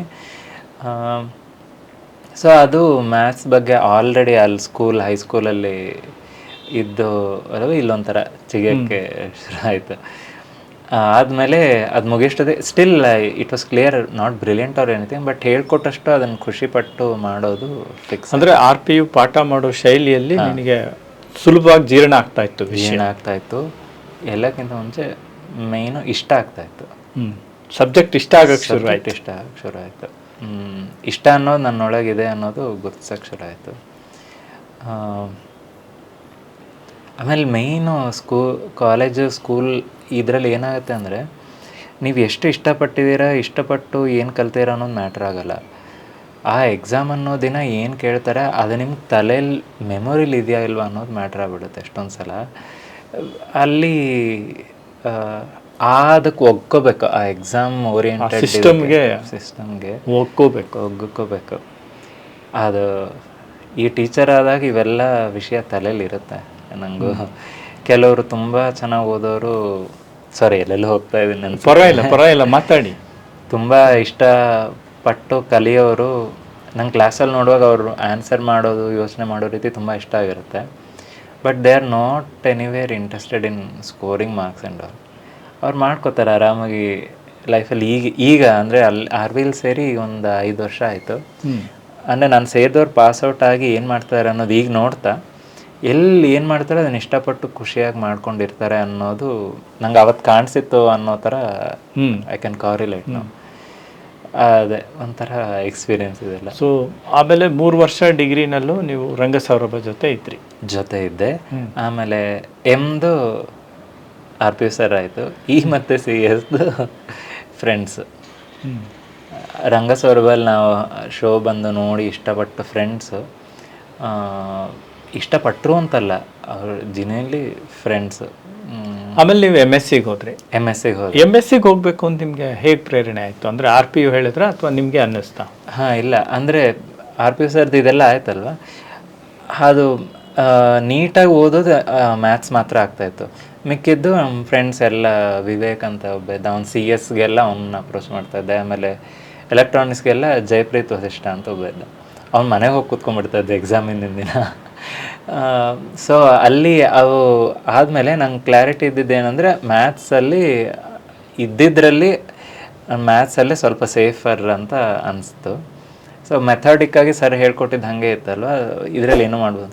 MSc ಹೋದ್ಮೇಲೆ ಗೊತ್ತಾಯ್ತು ಅದೊಂದು ಜಗತ್ತೇ ಬೇರೆ. ಅದು ನೋ ಮೋರ್ ಅಬೌಟ್ ಪ್ರಾಬ್ಲಮ್ ಕೊಡ್ತೀನಿ ಸಾಲ್ವ್, ಥಿಯರಮ್ಸ್ ಇರುತ್ತೆ, ಜಗತ್ತೇ ಬೇರೆ. ಅದು ಪಿಕ್ಚರ್ ಕಾಣಿಸುತ್ತೆ ಅಲ್ಲಿ. ಸೊ ಹೇಳ್ತಾರಲ್ಲ ಹಂಗೆ, ಪಿಕ್ಚರ್ ಅಭಿ ಬಾಕಿ ಅದು ಹೆಂಗೋ ತೆವಳ್ಕೊಂಡು ಈಜ್ಕೊಂಡು. ಬಟ್ ಅಲ್ಲಿ MSc ಮಾಡುವಾಗ ಇಲ್ಲಿ ಗಂಗಾವತರಣ ಶುರು ಆಗಿತ್ತು. ಸೊ ಮನಸ್ಸೆಲ್ಲ ಇಲ್ಲಿ ಆ ಗಂಗಾವತರಣ ಹಾಡಲ್ಲಿ. ಅಷ್ಟೊತ್ತಿಗೆ ಇಲ್ಲಿ ಕಾರ್ತಿಕ್ ಅಂತ ಒಬ್ಬ ಸೇರಿದ್ದ, ಈಗ ನಾವು ಫ್ರೆಂಡ್ಸ್. ಕಾರ್ತಿಕ್ ಅವನು ಕರ್ನಾಟಿಕ್ ಕ್ಲಾಸಿಕಲಲ್ಲಿ ತುಂಬ ಚೆನ್ನಾಗಿದ್ದಾನೆ. ಅವನಿಗೆ ತಮಿಳು ತೆಲುಗು ಅವ್ರದ್ದು ಲ್ಯಾಂಗ್ವೇಜು. ಹಾಗೆ ಕನ್ನಡನೂ ಫಸ್ಟ್ ಟೈಮು, ಈ ಥರ ಲೈಟ್ ಮ್ಯೂಸಿಕ್ ಫಸ್ಟ್ ಟೈಮು. ನಾವು ಜೊತೆಗಿದ್ದು ಅವನ ಕ್ಲಾಸಿಕಲ್ ಪ್ರಾವೀಣ್ಯತೆಯನ್ನು ನಾವು ನೋಡಿ ಖುಷಿ ಪಡ್ತಾ ಇದ್ವಿ. ನಿಧಾನ ಇದಕ್ಕೆ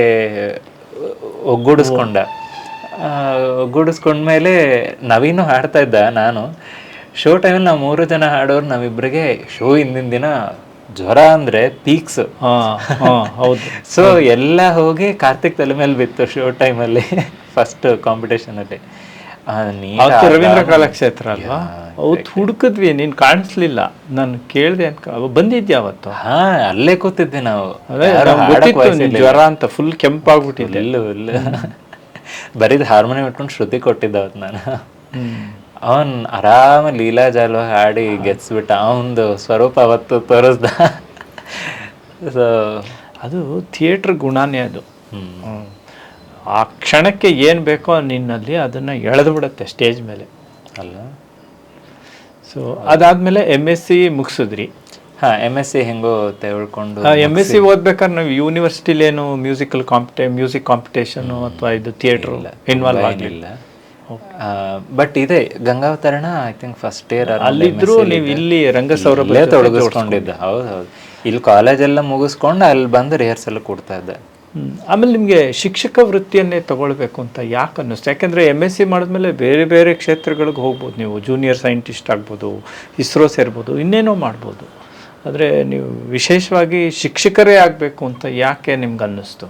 MSc ಮುಗಿಯೋಷ್ಟೊತ್ತಿಗೆ ಈ PU ಆದಮೇಲೆ ಏನು ಕನ್ಸ್ಕೊಂಡಿದ್ನೋ, ಮ್ಯೂಸಿಕಲ್ಲೇ ಬದುಕು ಮಾಡ್ಕೋಬೇಕು, 3 ವರ್ಷ ಫುಲ್ಲು ಕರ್ನಾಟಿಕ್ ಕಲಿತು ಮಾಡಬೇಕು ಅಂತ ಹಂಗೇನೋ ಕನ್ಸ್ಕೊಳ್ತಾ ಇದ್ದೆ. ಬಟ್ ಹಾಗಲ್ಲ ಅನ್ನೋದು ಸ್ವಲ್ಪ ಪ್ರಾಕ್ಟಿಕಲಿ ಅದು ಏನೇನೋ ಆಯ್ತು ಅವಾಗ. MSc ಆದಮೇಲೆ ಆ್ಯಕ್ಚುಲಿ 1 ವರ್ಷ ಫುಲ್ ಮ್ಯೂಸಿಕ್ ಮಾಡ್ತಾಯಿದ್ದೆ ನಾನು. ಅಂದರೆ ಶಾಸ್ತ್ರೀಯ ಸಂಗೀತಕ್ಕೆ ಸೇರಿಕೊಂಡ? ಅದೇ ಅಲ್ಲೂ ಏನು ಮಾಡೋಕೆ ಗೊತ್ತಿಲ್ಲ, ಒಟ್ಟಿನಲ್ಲಿ ಮ್ಯೂಸಿಕ್ ಮಾಡಬೇಕು ಅಂತ ಇತ್ತು. ಮನೇಲೆ ಅಭ್ಯಾಸ ಮಾಡ್ತಿದ್ರಾ?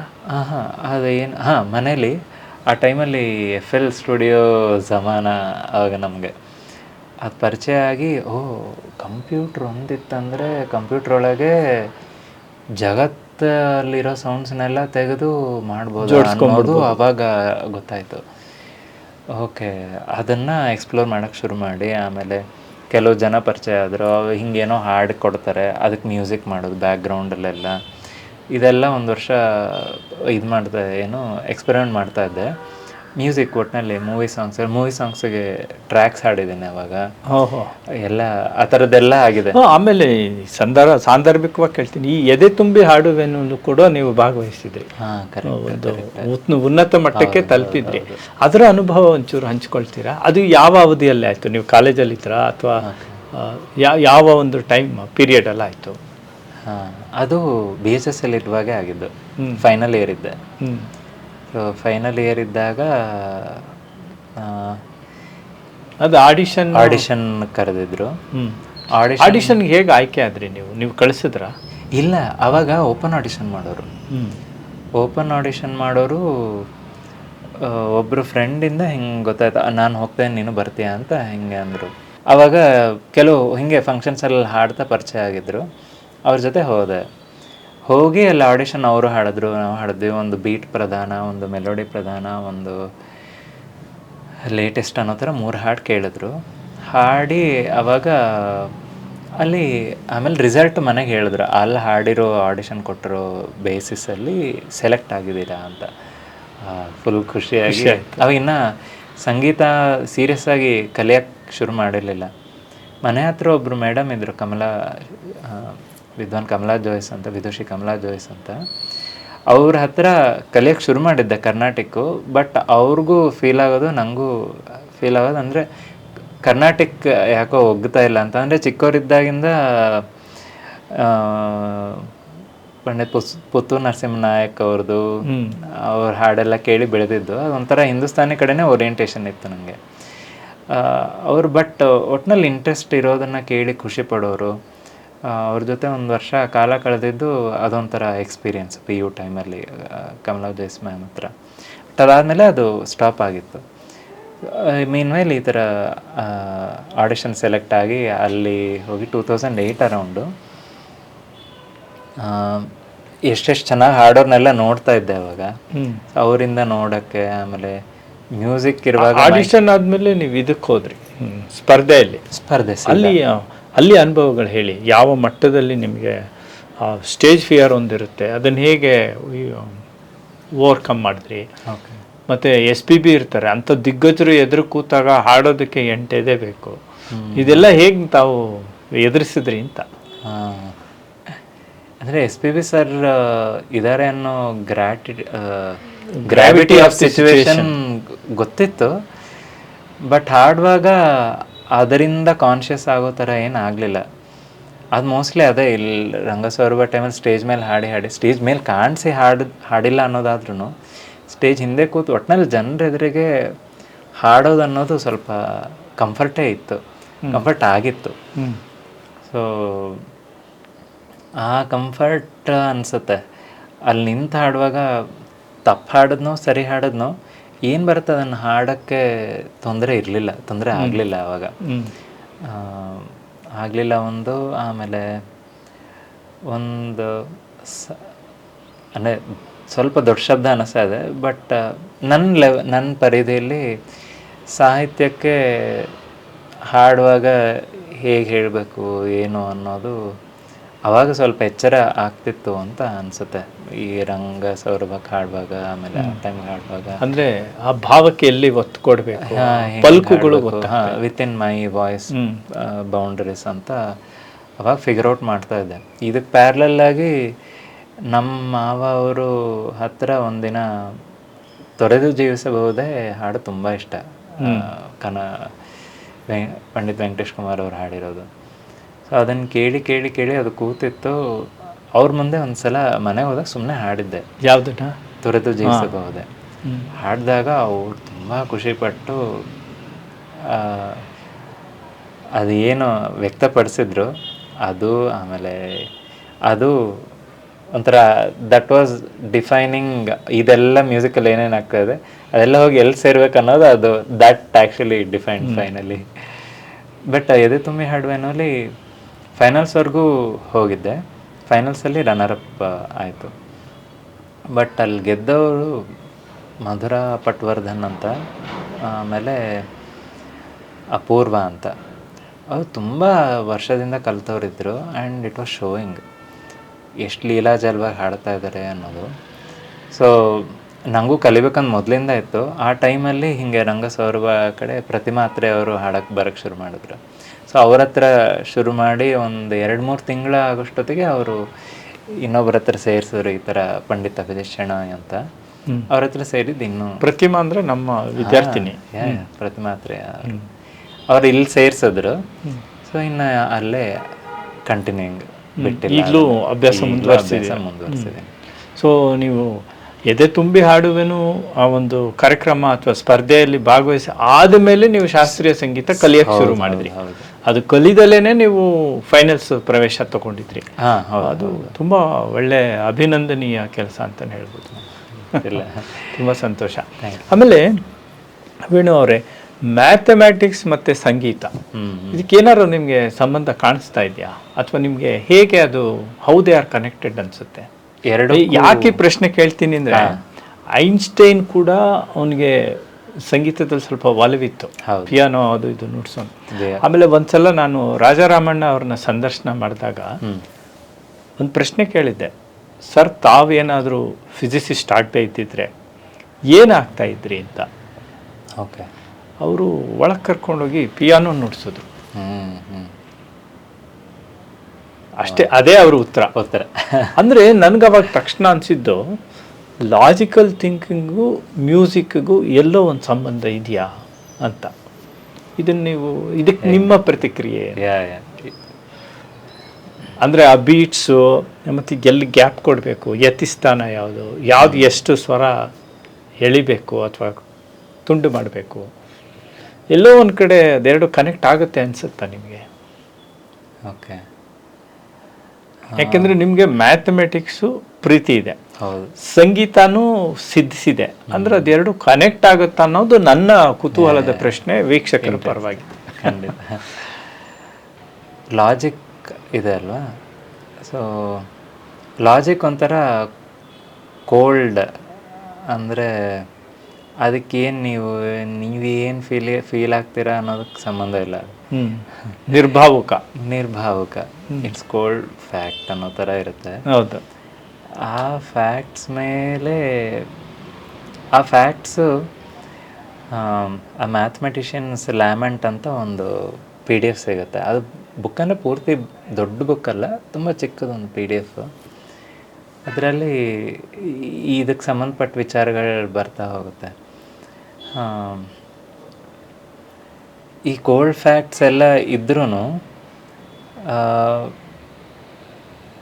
ಸಂಗೀತದಲ್ಲೂ ಸಮಥಿಂಗ್ ಸಿಮಿಲರ್ ಹ್ಯಾಪನ್ಸ್. ಅಲ್ಲಿ ಫೀಲಿಂಗ್ಸ್ ಅನ್ನೋದು doesn't come in to picture. So ಈ ಥರ ಇದ್ದರೆ ಅದಕ್ಕೆ ಅದ್ರದ್ದು ಎಫೆಕ್ಟ್ ಇನ್ನೇನೇನಿರುತ್ತೆ. ಓಕೆ, ನಾನು ಈ ಥರ ರೇಖೆ ಈ ರೀತಿ ಹೋಗಬೇಕು ಅಂತ ಅಂದ್ಕೊಂಡ್ರೆ ಅಂತ ಫಸ್ಟ್ ಒಂದು ಅಂದ್ಕೊಂಡ್ರೆ ಅಂತಿದೆ ಅಲ್ವಾ, ಆ ರೇವರೆಗೂ ನಮ್ಮ ಫ್ರೀಡಮ್ ಇದೆ.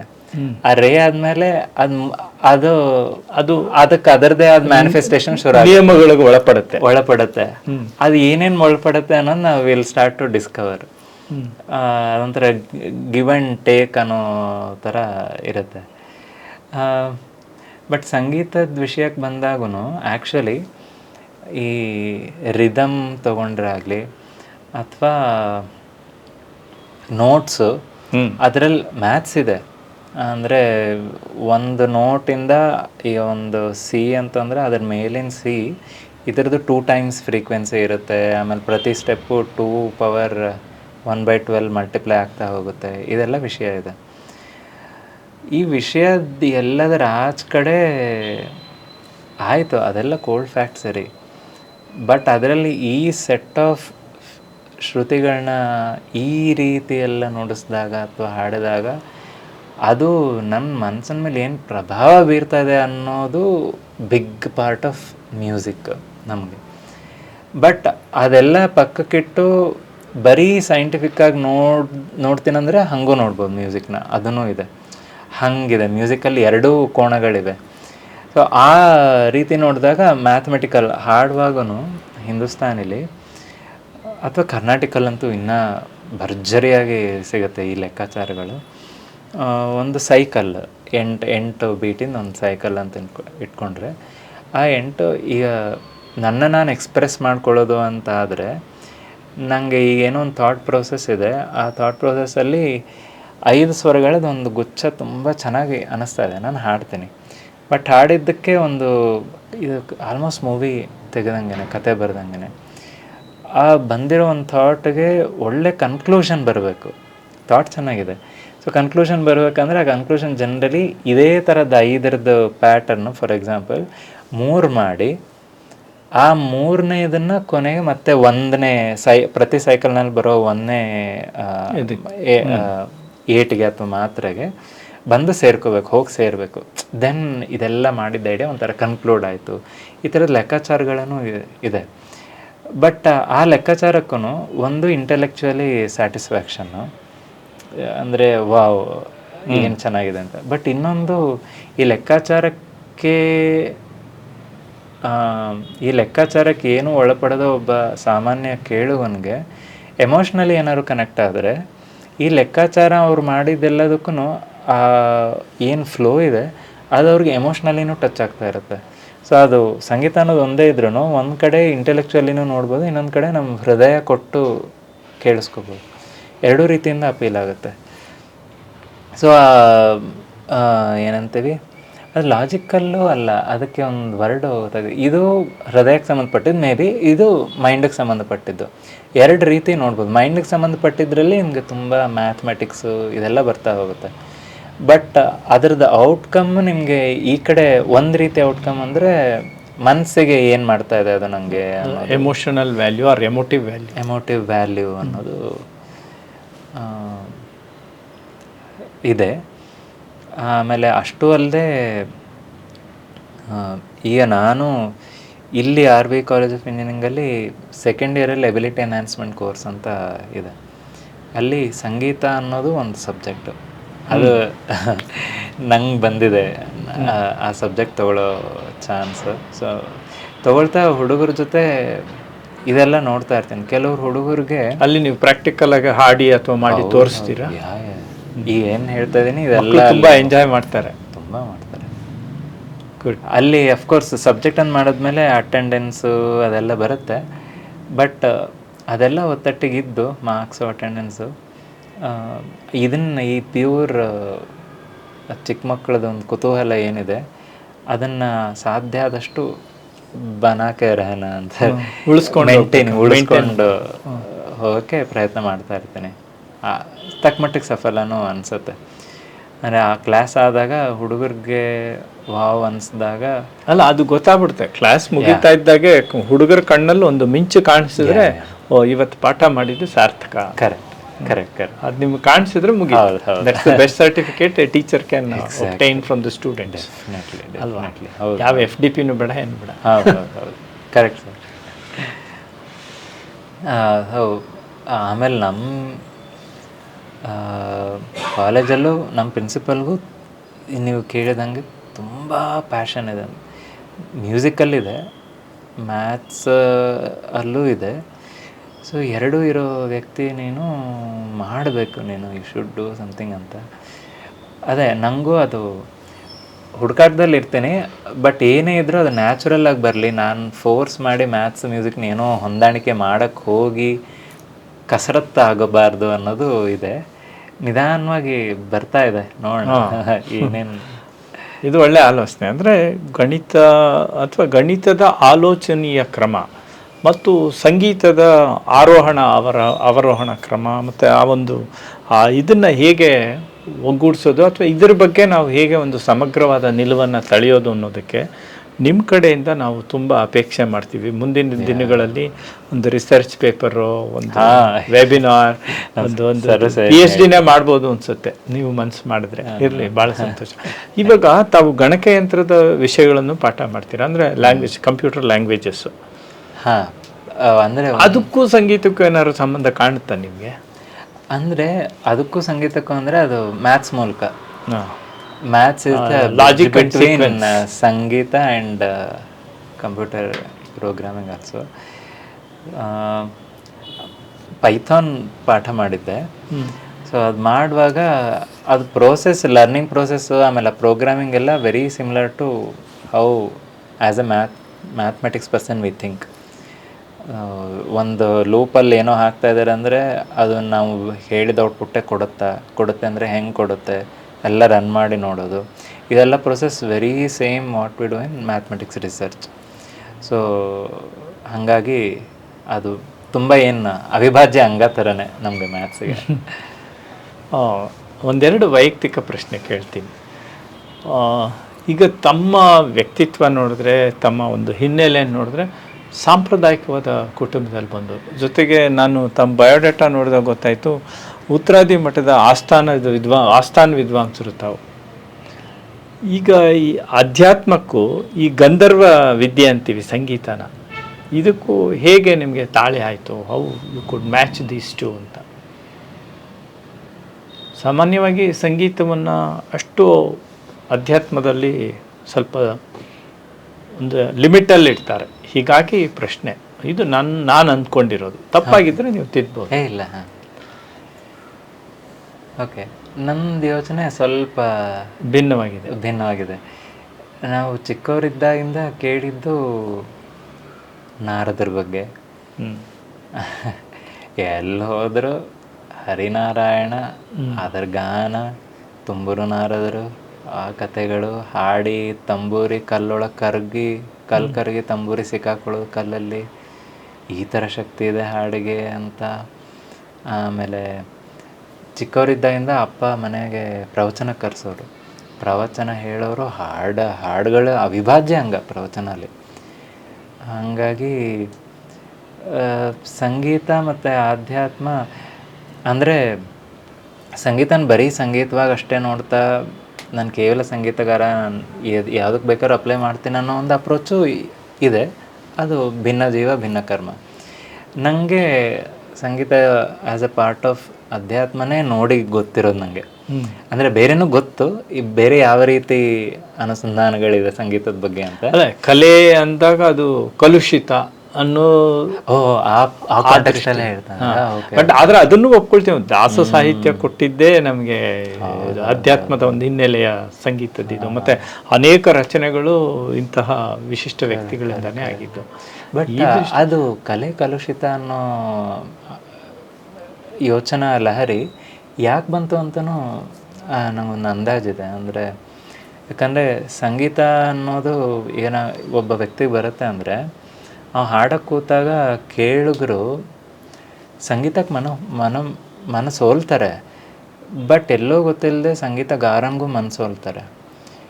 ಈಗ ಒಂದು 100 ಜನ, 1000 ಜನ, 1,00,000 ಜನ ಆ ವ್ಯಕ್ತಿಗೆ ಮನಸೋಲಕ್ಕೆ ಶುರು ಆದಾಗ ಆ ವ್ಯಕ್ತಿಗೆ ಆ ಒಂದು ಗುರು ಪರಂಪರೆ ಈ ಥರ ಎಲ್ಲ ನೆಲಲ್ಲಿ ಗಟ್ಟಿ ಊರಿದ್ರೆ ಬಚಾವು.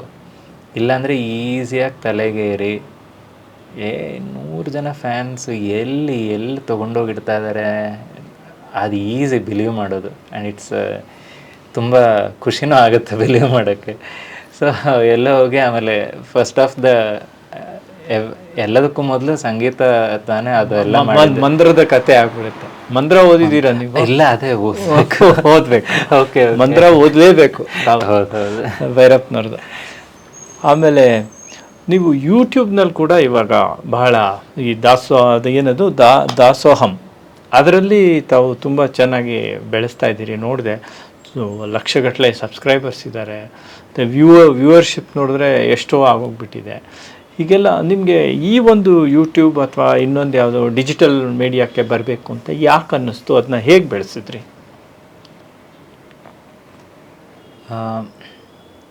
MSc ಮುಗಿದ ಮೇಲೆ ಒಂದು ವರ್ಷ ಏನೇನೋ ಕಾಲ ಕಳೆದ್ನಲ್ಲ, ಅದು ತೊರೆದು ಜೀವಿಸಬಹುದ ಇನ್ಸಿಡೆಂಟ್ ಹೇಳಿದ್ನಲ್ಲ, ಅದು ಇಲ್ಲಿ ವಾಪಸ್ ಬರುತ್ತೆ. ಸೊ ಅದು ಏನೇನೋ ಫಿಲಮ್ ಮ್ಯೂಸಿಕ್ಕು ಅಂತೆಲ್ಲ ಹೋಗುವಾಗ ಕಾಲಕ್ಕೆ ಫ್ರ್ಯಾಕ್ಚರ್ ಆಯ್ತು ನನಗೆ. ಹಾಗೆ ಮನೇಲಿ 2 ತಿಂಗಳು ಕೂತ್ಮೇಲೆ ಅಲ್ಲಾಗೆ RPU sir came into the picture. ಸ್ವಲ್ಪ ನಡೆಯೋಕ್ಕೆ ಬಂದಾಗ ಜಾಬು ಏನು ಮಾಡ್ತೀಯ ಅದು ನೋಡು. ಆಕ್ಸಿಡೆಂಟ್ ಆಯ್ತಾ? ಹಾಂ, ಆಕ್ಸಿಡೆಂಟ್ ಆಗಿ ಕಾಲು ಫ್ರ್ಯಾಕ್ಚರ್ ಆಗಿತ್ತು. ಚೆನ್ನಾಗಿ ಅಂದರೆ ಅದೇನು ಚೆನ್ನಾಗಿ ಬಾಯಿ ತಪ್ಪು ಹೇಳಿದೆ. ಸರ್ ನಾನು ಏನು ಮಾಡ್ಬೋದು ಅನ್ನೋ ಥರ ಯೋಚನೆಯಲ್ಲಿದ್ದೆ. ಅವಾಗ ಸರ್ ಹೇಳಿದ್ರು, ನಾನು ಸರ್ನ ಕೇಳಿ ಸರ್ರು ಹಾದಿ ಕೊಟ್ಟರು ಗೊತ್ತಿಲ್ಲ, ಬಟ್ ಸರ್ ಕರ್ಕೊಂಡೋಗಿ ವಿಜಯ ಟೀಚರ್ಸ್ ಕಾಲೇಜಲ್ಲಿ B.Edಗೆ ಸೇರಿಸಿದ್ರು. ಅಪ್ಪ ಅಮ್ಮ ಎನಿ ಡೇ ಎನಿ ಟೈಮ್ ನೀನೇನು ಮಾಡ್ತೀಯ ಅದಕ್ಕೆ ಹಿಂದೆ ನಿಲ್ಲೋರು ನಾವು ಅಪ್ಪ ಅಮ್ಮ. ಸೊ ನಂಗೆ ಅದರಲ್ಲಿ ತೊಂದರೆನೇ ಇಲ್ಲ. ಸೊ ವಾಪಸ್ ಈ ಕ್ಯಾಂಪಸ್ ಒಳಗೆ ಬಂದೆ, BHS ಆಗಿ 2 ವರ್ಷ. RPU ನಿನ್ನ ಬಿಡೋಕ್ಕೆ ಇಷ್ಟ ಇಲ್ಲ? ನನಗೆ RPS ಬಿಡಲ್ಲ, ಮೋಸ್ಟ್ಲಿ ನಾನು ಬಿಡಲ್ವೇನೋ. ಸೊ ಅಲ್ಲಿ ಆ್ಯಕ್ಚುಲಿ ಮ್ಯಾಥ್ಸ್ ಇನ್ನೊಂದು ಲೆವೆಲ್ಗೆ ನಂಗೆ ನೋಡೋಕ್ಕೆ ದೃಷ್ಟಿ ಬಂದಿದ್ದು G. ವಿಜಯಕುಮಾರಿ ಮ್ಯಾಮ್ ಅಂತ, GVK ಮ್ಯಾಮ್ ಅಂತ ಫೇಮಸ್ಸು. ಅಲ್ಲಿ ಅಂದರೆ ಸ್ಕೂಲಲ್ಲಿ ತಿಮ್ಮೇಶ್ ಸರ್ ಆಗಲಿ, ಕಾಲೇಜಲ್ಲಿ RPS ಸರ್ ಆಗಲಿ, ಅದು ಮ್ಯಾಥ್ಸಲ್ಲಿ ಇರೋಲ್ಲ ಆ ಕಡೆ ಹೋಗದೆ ನಂಗೆ ಇದು ಮಾಡಿದ್ರೆ, GVK ಮ್ಯಾಮ್ ಹತ್ರ ಆ ಮ್ಯಾಥ್ಸನ್ನು ಹೇಳ್ಕೊಡೋದಾಗಲಿ, ಆ ಮ್ಯಾಥ್ಸನ್ನು ಅನುಭವಿಸೋದಾಗಲಿ, ಥಿಯರಮ್ಸು ಇದನ್ನೆಲ್ಲ, ಅದು ಫುಲ್ಲು ಒಂಥರ ಅರಳೋ ಥರ ಫೀಲಿಂಗು. ಅಂದರೆ ಈಗೇನೋ ಭಾರಿ ದೊಡ್ಡದಾಗಿದೆನೋ ಮ್ಯಾಥ್ಸಲ್ಲಿ, ಆಬ್ವಿಯಸ್ಲಿ ಇಲ್ಲ, ಬಟ್ ಏನು ಚೂರಿದೆ ಅದು ಖುಷಿ ಇದೆ ಅದರಲ್ಲಿ. ಸೊ ಅದು ಅಲ್ಲಿ ಶುರುವಾಗಿದ್ದು. ಅದಾದಮೇಲೆ ಫಿಕ್ಸ್. ಇದು ನಿಮ್ಮ ಇನ್ನೊಂದು ಪ್ರಶ್ನೆಗೂ ಉತ್ತರ, ಅದು ಏನೇನೋ ಆಗಿ ನಾನು B.Ed ಸೇರಿದೆ ಸರಿ, ನಂಗೆ ಇಷ್ಟನೇ ಇತ್ತು ಟೀಚರ್ ಆಗೋದು, ಬಟ್ ಅದಾದಮೇಲೆ okay no, teacher is the way to go. Profession fix. Ma'am ಏನೋ ಟಾಪಿಕ್ ಕೊಡೋರು, ಆ ಲೆಸನ್ ಪ್ಲ್ಯಾನು ಬರೆಯೋದು, ಆ ಪ್ರೋಸೆಸ್ ಎಲ್ಲ. B.Edಲ್ಲಿ ಏನಂದರೆ ಹೇಳ್ಕೊಡೋರು ಕ್ಲಾರಿಟಿ ಇಲ್ಲ ಅಂದರೆ ಸ್ಟೂಡೆಂಟ್ಸ್ ನರಕ ಒಂದು ವರ್ಷ. ಯಾಕಂದರೆ ಲೆಸನ್ ಪ್ಲ್ಯಾನ್ ಬರೆಯೋದೆಲ್ಲ ನೀವು ಏನಕ್ಕೆ ಬರಿತಾ ಇದ್ದೀರ ಅನ್ನೋ ಕ್ಲಾರಿಟಿ ಇಲ್ಲ ಅಂದರೆ ಬರೀಲೇಬೇಕು. ಕ್ಲಾರಿಟಿ ಇಲ್ಲ, ಏನೇನೋ ಬರೆಯೋದಾಗುತ್ತೆ, ಏನು ಬರೆದ್ರೂ ತಪ್ಪು, ಏನು ಬರೆದ್ರೂ ಸರಿ, ಈ ಥರ ಡೇಂಜರ್ಸ್ ಇದೆ ಅಲ್ಲಿ. ಬಟ್ ನಮಗೆ luckily GVK ma'am was there, full clarity ಪ್ರತಿಯೊಂದೂ. ಆ್ಯಸ್ ಸಮಥಿಂಗ್ ಆ್ಯಸ್ ಸ್ಮಾಲ್ ಅಂತೀವಿ, ಬಟ್ ಒನ್ ಟೈಮಲ್ಲಿ ಇಟ್ಸ್ ಎ ಬ್ರೇಕ್ ಥ್ರೂ. ಉದಾಹರಣೆ ಕೊಡಿ. ಆ್ಯಂಗಲ್ ಸಮ್ ಪ್ರಾಪರ್ಟಿ ಅಂತ, ಒಂದು ತ್ರಿಕೋಣ ತೊಗೊಂಡ್ರೆ ಅದರಲ್ಲಿ 3 ಆ್ಯಂಗಲ್ನ ಆ್ಯಡ್ ಮಾಡಿದ್ರೆ 180 ಬರುತ್ತೆ. ಇದು ಒಂದು ವಿಚಾರ. ಪ್ರಶ್ನೆ, ಏನು ಗ್ಯಾರಂಟಿ ನಿಮಗೆ ಜಗತ್ತಲ್ಲಿ ಇಲ್ಲಿ ತನಕ ಒಂದು 2 ಕೋಟಿ ಟ್ರಯಾಂಗಲ್ ಡ್ರಾ ಮಾಡಿರ್ಬೋದು ಎಲ್ಲ ಜನ ಸೇರಿ. 4 ಕೋಟಿ ಡ್ರಾಯಿಂಗ್ ಆದಮೇಲೆ ಬರೋ ಒಂದು ತ್ರಿಕೋಣದಲ್ಲಿ 181 ಆಗ್ಬೋದಲ್ವಾ? ಏನು ಗ್ಯಾರಂಟಿ? ಪ್ರಶ್ನೆ. ಅಲ್ಲಿಗೆ ಮ್ಯಾಥ್ಸ್ ಎಲ್ಲ ಬಿದ್ದೋಗ್ಬೇಕು? ಹಂಗಿಲ್ಲ. ಅಲ್ಲಿಗೆ ಯೂಕ್ಲಿಡ್ ಅನ್ನೋನು ಎಲ್ಲ ಒಂದು ವ್ಯವಸ್ಥೆ ಮಾಡಿದ್ದಾನೆ, ಲಾಯರ್ ಥರ ಆರ್ಗ್ಯುಮೆಂಟ್ಸ್ ಮಾಡಿದ್ದಾನೆ. ಆ ಆರ್ಗ್ಯುಮೆಂಟ್ಸು ಎಂಥ ವಿಚಾರಗಳ ಮೇಲೆ ನಿಂತಿದೆ ಅಂದರೆ, ಕೆಲವು ಸ್ಟೇಟ್ಮೆಂಟ್ಸ್, ಆಕ್ಸಿಯಮ್ಸ್, ಪಾಸ್ಟುಲೇಟ್ಸ್ ಅಂತ, ಅದನ್ನು ಕೇಳಿದ್ರೆ ಎಲ್ಲರೂ ಹೌದು, ಇದರಲ್ಲಿ ಏನೂ ಪ್ರಶ್ನೆ ಇಲ್ಲ, ಯಾರೂ ತಗದೆ ಎತ್ತಕ್ಕಾಗಲ್ಲ ಅಂಥ ಕೆಲವು ಆಕ್ಸಿಯಮ್ಸ್ನ ಇಟ್ಕೊಂಡು ಬಿಲ್ಡ್ ಮಾಡ್ತಾ ಒಂದು ದೊಡ್ಡ ಜಗತ್ತನ್ನು ಬಿಲ್ಡ್ ಮಾಡ್ತಾನೆ. ಸೊ ಅದು ಏನು, ಆ ಪ್ರೂಫ್ ಹೆಂಗೆ ಮಾಡೋದು, ಆ ಪ್ರೂಫ್ನ ಮೇಯ್ನು ಆಲೋಚನಾ ಲಹರಿ ಏನು, ಆ ಪ್ರೂಫ್ ಹಿಂದೆ ಅನಾಲಿಸಿಸ್ಸು, ಸಿಂಥಸಿಸ್ ಅಂತ ಎಲ್ಲ ಬರುತ್ತೆ, ಇಂಡಕ್ಷನ್ನು, ಡಿಡಕ್ಷನ್ ಅಂತೆಲ್ಲ ಆಲೋಚನಾ ಪದ್ಧತಿ. ಸೊ ಅದನ್ನು ಕಲಿಕಾ ಪದ್ಧತಿ, ಸೊ ಹಾಗಾಗಿ ಅದನ್ನು ಕಲಿಸೋ ಪದ್ಧತಿ, ಎಲ್ಲ ಕಡೆ ಅದು ತೋರಿಸ್ತಾ ಹೋಗುತ್ತೆ. ಅದೆಲ್ಲ ನೋಡಿದಾಗ ವಾವ್, ಇದು ಓಕೆ ಇಲ್ಲಿದೆ ನನ್ನ ಮನಸ್ಸು ಅಂತ ಗೊತ್ತಾಗಿ ಇಮ್ಮಿಡಿಯೇಟ್ಲಿ ಹೈಸ್ಕೂಲಿಗೆ ಸೇರಿ, ಆಮೇಲೆ PhDನೂ ಮಾಡೋಕ್ಕನ್ನೋಲು ಬಂದು ಕಾಲೇಜಿಗೆ ಸೇರಿ, ಹಿಂಗೆಲ್ಲ ಇದು ಜರ್ನಿ ಆ ಕಡೆ. ಬಟ್ ಶಿಕ್ಷಕ ಆಗೋಕ್ಕೆ ಅಲ್ಲಿ ಬುನಾದಿ. ನೀವು ಪ್ರಶ್ನೆ ಕೇಳಿದೆ ಎಲ್ಲೋ ಬಂದ್ಬಿಟ್ಟು. ಇಲ್ಲ ಪರವಾಗಿಲ್ಲ, ಎಲ್ಲ ಒಂದಕ್ಕೊಂದು ನಡೀತಾ ಇರುತ್ತೆ. ಇನ್ನೊಂದು, ತಾವು ಸಂಗೀತದಲ್ಲಿದ್ದೀರಿ, ಅಧ್ಯಾಪನ ವೃತ್ತಿಯಲ್ಲಿದ್ದೀರಿ, ಯೂಟ್ಯೂಬ್ ಚಾನೆಲ್ ನಡೆಸ್ತೀರಿ. ಆ ಯೂಟ್ಯೂಬ್ ಚಾನೆಲ್ಗೆ ಬಂದಿದ್ದೆ. ಕರೆಕ್ಟ್. ಯಾಕೆ ಈ ಕಡೆ ಹೇಗೆ ಬಂದ? ಆ್ಯಕ್ಚುಲಿ MSc ಟೈಮಲ್ಲಿ ಮುಗಿದ ಮೇಲೆ ಈ B.Ed ಹೇಳಿ ಆ ಕಡೆ ಕಳೆದೋದೆ ನಾನು. B.Ed ಮಾಡಿ ಆ ಟೈಮಲ್ಲಿ ನಮ್ಮ ಉತ್ತರಾದಿ ಮಠದ ಸ್ವಾಮಿಗಳು ಬೆಂಗಳೂರಲ್ಲಿ ಚಾತುರ್ಮಾಸ್ಯಕ್ಕಿದ್ರು. ಸೊ ಆವಾಗ ನಮ್ಮ ಮಾವ ಅವರು, ನಾನು ಇದು FL ಸ್ಟುಡಿಯೋ ಆಮೇಲೆ ಇದು ಮ್ಯೂಸಿಕ್ ಮಾಡೋದೆಲ್ಲ ಇತ್ತು. ಅದು ಸಿನಿಮಾಕ್ಕೆ ಟ್ರ್ಯಾಕ್ ಆಡೋದೆಲ್ಲ ಅದು ಕಾಲು ಏಟು ಬಿದ್ಮೇಲೆ ಹೋಗೋಕ್ಕೂ ಆಗಲಿಲ್ಲ. ಆಮೇಲೆ ಅಲ್ಲಿರೋದು ಎಲ್ಲೆಲ್ಲೋ ಉಳ್ಕೊಳ್ಳೋದು ಏನೇನೋ ಅದು ಲೈಫ್ ಸ್ಟೈಲು ನಂಗೆ ಸೇರಲಿಲ್ಲ, ಇಷ್ಟ ಆಗಲಿಲ್ಲ ಫ್ರ್ಯಾಂಕ್ಲಿ. ಸೊ ನಾನು ಬಿಟ್ಟಿದ್ದೆ. ಬಟ್ ಅದು ಮ್ಯೂಸಿಕ್ ಮಾಡೋ ಏನು ಒಂದು ಉತ್ಸಾಹ ಇತ್ತು. ಅದಕ್ಕೆ ಒಂದು ವೇದಿಕೆ ಸಿಕ್ಕಿದ್ದು, ವೇದಿಕೆನೂ ಅಂತನೂ ಅಲ್ಲ, ಯಾರು ಕೇಳ್ತಾರೆ ಅನ್ನೋದು ಅಲ್ಲ, ಮಾಡೋಕ್ಕೊಂದು ದಿಶೆ ಬೇಕಿತ್ತು ಅಷ್ಟೇ. ಸೊ ಅವಾಗ ನಮ್ಮ ಮಾವ ಅವರು ಒಂದು ಹಾಡು ಬರೆದ್ರು, ಸ್ವಾಮಿಗಳ ಚಾತುರ್ಮಾಸ್ಯ, ಅದರಲ್ಲಿರೋ ಉತ್ಸಾಹ, ಅದನ್ನು ಮಾಡೋಕ್ಕೆ ಜನರಲ್ ಉತ್ಸಾಹ, ಆಮೇಲೆ ಅವ್ರದ್ದು ಹೆಂಗಿರುತ್ತೆ, ಎಷ್ಟು ಜ್ಞಾನ ಕಾರ್ಯ ನಡೀತಾ ಇರುತ್ತೆ, ಆ ವೈಭವ ಎಲ್ಲ ಅವ್ರು ಬರ್ತಿದ್ರು ಹಾಡಲ್ಲಿ. ಅದು ನಾನು ಈ ಸಿನಿಮಾ ಸಂಗೀತನೂ ನೋಡಿ, ಈ ಕಡೆ ದಾಸರ ಪದಗಳನ್ನೂ ನೋಡಿದ್ದು ಒಂದು ಹದ ಏನಿತ್ತು ಮನಸ್ಸಲ್ಲಿ, ಅದ್ರ ಮೂಲಕ ಒಂದು ಕಂಪೋಸಿಷನು, ಒಂದು ಮ್ಯೂಸಿಕ್ಕು ಬಂತು. ಅದು ಮಾಡಿ ಅದು ತುಂಬ ಫೇಮಸ್ ಆಗಿ ನಮ್ಮ ಮಾವ ಆಮೇಲೆ ಹಾಡುಗಳು ಬರೆದು ಅದನ್ನು ಕಂಪೋಸ್ ಮಾಡ್ತಾ ಹೀಗೆ ಒಂದು 8 ವರ್ಷದವರೆಗೂ, ಇದು 2012ರಲ್ಲಿ ಶುರು ಆಗಿದ್ದು. ಹೀಗೆ ಮಾಡ್ತಾ ಸ್ತೋತ್ರಗಳನ್ನೂ ರೆಕಾರ್ಡ್ ಮಾಡೋಕ್ಕೆ ನಮ್ಮ ಮಾವ ಹೇಳಿದ್ರು. ಹೇಳೋದಲ್ಲ, ನಮ್ಮ ಮನೇಲಿ ಬಂದು ಕೂತು ಹೇಳ್ಸೋರು. ಹೇಳ್ತಾ, ಯಾಕಂದರೆ ಶಬ್ದಗಳು ಹೆಂಗೆ ಅಂತೀವಿ, ಯಾವ್ದು ಎಷ್ಟು ಒತ್ತು ಕೊಡ್ತೀವಿ. ನಿಮ್ಗೆ ಎಷ್ಟು ಜನ ಸೋದರ ಮಾವಂದರು? ಸೋದರ ಮಾವಂದರು 4 ಜನ. ಅದರಲ್ಲಿ ಇವ್ರು ಯಾರು ತುಂಬ ಪ್ರಭಾವ ಬೀರ್ದವ್ರು? ಪಂಡಿತ್ ವಾದರಾಜಾಚಾರ್ಯ ಕರ್ಣಮ್ ಅಂತ. ಇವರು ಕೊನೆಯವರ ಮೊದಲನೇವರ? ಇವರು ಮೊದಲನೇವರು. ಅಂದರೆ ಹಿರಿಯರು. ಹೆಣ್ಮಕ್ಳು ಇದ್ದಾರೆ, ನಮ್ಮ ತಾಯಿ ಎಲ್ಲ. ಗಂಡು ಮಕ್ಕಳಲ್ಲಿ ಇವರು ಹಿರಿಯರು. ಆಮೇಲೆ ಪಂಡಿತ್ ವರದಾಚಾರ್ಯ ಕರ್ಣಮ್ ಅಂತ ಇದ್ದಾರೆ, ಆಮೇಲೆ ವ್ಯಾಸರಾಜ್ ಕರ್ಣಮ್, ವಿಜಯರಾಜ್ ಕರ್ಣಮ್, ಹೀಗೆಲ್ಲ ಇದ್ದಾರೆ. ಸೊ ಅಂದರೆ ಅದೇ ನಮಗೆಲ್ಲರೂ ಒಂಥರ ಕುಟುಂಬ, ಪಂಡಿತರ ಕುಟುಂಬ. ಅಂದರೆ ಅವರು ಹಿಂಗೆ ಹೇಳ್ಸೋಕೆ ಶುರು ಮಾಡಿದ್ರು. ನನಗೇನೆಂದರೆ ಫಸ್ಟಿಂದ ಹೇಳ್ತಾ ಇರೋ ಸ್ತೋತ್ರಗಳೇ, ವಾಯುಸ್ತುತಿ ಆಗಲಿ, ವಿಷ್ಣು ಸಹಸ್ರನಾಮ ಆಗಲಿ, ಇವೆಲ್ಲ ಅವ್ರು ಬಂದು ಕೂತು ಹೇಳಿಸುವಾಗ ಇಷ್ಟು ದಿನ ಹೇಳಿದ್ದೆಲ್ಲ ತಪ್ಪು ಹೇಳ್ತಾ ಇದ್ನಲ್ಲಪ್ಪ ಅಂತ ರಿಯಲೈಸೇಷನ್ ಒಂದು. ಇನ್ನೊಂದು, ಈಗ ನಂತರ ಎಷ್ಟು ಜನ ತಪ್ಪು ಹೇಳ್ತಾ ಇರ್ತಾರೋ, ಪಾರಾಯಣ ಮಾಡುವಾಗ ಅದೇನಾಗುತ್ತೆ, ಫ್ಲೋಲಿ ಕೆಲವು ಶಬ್ದಗಳು ಹೆಚ್ಚು ಕಮ್ಮಿ ಆಗುತ್ತೆ. ಯಾವುದಕ್ಕೆ ಅರ್ಥ ಆಗಿರುತ್ತೆ, ಯಾವ್ದು ತುಂಬ ನಮ್ಮ ಮನ್ಸಿಗೆ ನಾಟಿರುತ್ತೆ, ಆ ಶಬ್ದಗಳು ಉಳಿದಿರುತ್ತೆ, ಮಿಕ್ಕಿದ್ದು ಹೆಂಗೋ ಓಡ್ತಾ ಇರುತ್ತೆ ಫ್ಲೋಲಿ. ಹಂಗೆ ಓಡ್ತಾ ಇರೋರಿಗೆ ನಂತರನೇ ಎಕ್ಸ್ಪೀರಿಯನ್ಸ್ ಬೇರೆಯವ್ರಿಗೂ ಆಗ್ಬೋದು ಅನ್ನೋದು ಒಂದು ಖುಷಿ ಇತ್ತು. ಅಂದರೆ ಇದನ್ನು ಕೇಳಿ ಇದೊಂದು ರೆಫರೆನ್ಸು, ನಾನು ಹೇಳಿದ್ದೀನಿ ಅನ್ನೋದಲ್ಲ ಪಾಯಿಂಟು, ಹೀಗೆ ದೊಡ್ಡವ್ರು ಹೇಳಿಸಿದ್ದಾರೆ ಅನ್ನೋದು. ಸೊ ಅದು ಬೆಳೀತಾ ಹೋಯ್ತು. CD ಆಯಿತು, ಮಠದ ಕಡೆಯಿಂದನೇ ರಿಲೀಸ್ ಮಾಡೋದು. ಮಠ ಅಂದರೆ ಮಠದಲ್ಲಿ ಒಂದು ವಿಶ್ವಮಾಧ್ವ ಮಹಾಪರಿಷತ್ ಅಂತ ಒಂದು ವಿಂಗ್, ಅದು ಅಲ್ಲಿ ರಿಸರ್ಚು, ಪುಸ್ತಕ ಪ್ರಿಂಟಿಂಗ್ ಎಲ್ಲ ನಡೀತಾ ಇರುತ್ತೆ. ಸೊ ಅದ್ರ ಮೂಲಕ ರಿಲೀಸ್ ಆಗಿ ಅದೇನಾಗೋದು, UM ಸ್ತೋತ್ರ ಅಂತ ಒಂದು ಆ್ಯಪ್ ಬರೆದ್ರು ಸಾಫ್ಟ್ವೇರ್ ಇಂಜಿನಿಯರ್ಸ್ 2-3 ಜನ ಸೇರಿ, ಅಲ್ಲೇ ಮಠದಲ್ಲೇ. ಸೊ ಅದು UM ಸ್ತೋತ್ರ ಈಗ ನೋಡ್ಬೋದು, ತುಂಬ ಚೆನ್ನಾಗಿ ಮಾಡಿದ್ದಾರೆ ಆ್ಯಪು. ಅಂದರೆ 5 ಭಾಷೆ, ನಿಮ್ಗೆ ಯಾವ ಭಾಷೆ ಬೇಕು ಆ ಭಾಷೆ ಒತ್ತಿದ್ರೆ ಅದರದ್ದು ಸಾಹಿತ್ಯ ಆಡಿಯೋಗೆ ಸಿಂಕ್ ಆಗಿ ಬರ್ತಾ ಇರುತ್ತೆ. ಕಲಿಯೋಕ್ಕೆ ನಾನು ರಿಪೀಟ್ ಮಾಡಬೇಕು ಅಂದರೆ 5 ಸಲ ರಿಪೀಟ್ ಒತ್ತಿಂದ, ಅಂದರೆ ಫಾರ್ ಎಕ್ಸಾಂಪಲ್ 5 ಸಲ ಒಂದೊಂದು ಶ್ಲೋಕ ರಿಪೀಟ್ ಆಗಿ ನೆಕ್ಸ್ಟ್ ಶ್ಲೋಕಕ್ಕೆ ಹೋಗ್ತಾ ಇರುತ್ತೆ. ಇಂಥ ವರದಾನ ಅದು ಟೆಕ್ನಾಲಜಿಲಿ. ಅದು ಏನಾಯಿತು, ಅದರಲ್ಲಿ ನಿಮ್ಮ ಪಾತ್ರ ಏನು? ಆ್ಯಪ್ ಡೆವಲಪ್ಮೆಂಟಲ್ಲಿ ನನ್ನ ಪಾತ್ರ ಇಲ್ಲ, ಬಟ್ ನಾನು ಈ ಥರ ಅವ್ರು ಹೇಳ್ದಂಗೆ ರೆಕಾರ್ಡ್ ಮಾಡಿ ಕೊಡ್ತಾ ಇರೋದು. ಹೇಗೆ ರೆಕಾರ್ಡ್ ಮಾಡ್ತಿದ್ರಿ? ಮನೇಲೆ ಮಾಡ್ತೀವಿ? ಮನೇಲೆ. ಈಗ ಟೆಕ್ನಾಲಜಿ ಅಪ್ಪ, ಮೈಕ್ ಅಷ್ಟೇ. ಫ್ರೀ ಸಾಫ್ಟ್ವೇರ್ಸು ಎಲ್ಲ ಅವೈಲೇಬಲ್ ಇದೆ, ಮಾಡಬೇಕಷ್ಟೆ. ಮಾಡ್ತಾ ಒಂದು 5-6 ವರ್ಷ ಆದಮೇಲೆ ನಾವು ಹಿಂಗೆ ಮಾಡ್ತಾಯಿದ್ವಿ. ಯೂಟ್ಯೂಬಲ್ಲಿ ಕೆಲವು ವೀಡಿಯೋಸ್ ನೋಡಿದ್ವಿ, UM ಸ್ತೋತ್ರ ಅಲ್ಲಿ ಇಟ್ಟು. ಯಾಕಂದರೆ ಯೂಟ್ಯೂಬಲ್ಲಿ ಕೆಲವ್ರಿಗೆ ಅನುಕೂಲ, ನಮ್ಗೆ ಅದರಲ್ಲಿ ಇಟ್ಕೊಂಡು ನೋಡ್ಕೋತೀನಂತ, ಬಟ್ ಅದರಲ್ಲಿ ಇಲ್ಲ. ಸೊ ಏನು UM ಸ್ತೋತ್ರಲ್ಲಿ ಪ್ಲೇ ಮಾಡಿ ಕ್ಯಾಮ್ರಾ ಹಿಂಗಿಟ್ಟು ಮೊಬೈಲಲ್ಲಿ ಅದನ್ನು ಯೂಟ್ಯೂಬಲ್ಲಿ ಹಾಕಿ, ಅದು ಹಿಂದೆ ಯಾರೋ ಕೆಮ್ತಾ ಇರೋದು, ಸಾಕು ಮಾಡೋ ಅಂತ ಯಾರೋ ಏನೋ ಹೇಳ್ತಾ ಇರೋದು, ಇದೆಲ್ಲ ಕೇಳಿಸ್ತಾ ಇದೆ. ರಾಯರ್ ಸ್ತೋತ್ರ ಫಾರ್ ಎಕ್ಸಾಂಪಲ್, ಯಾಕೆ ಬೇಡ, ಪ್ಯೂರ್ ಫಾರ್ಮೇ ಇರಲಿ, ನಾವೇ ಹಾಕೋಣ ಅಂತ. ಆಮೇಲೆ ಹಂಗೆ ಶುರು ಆಯ್ತು ಯೂಟ್ಯೂಬ್.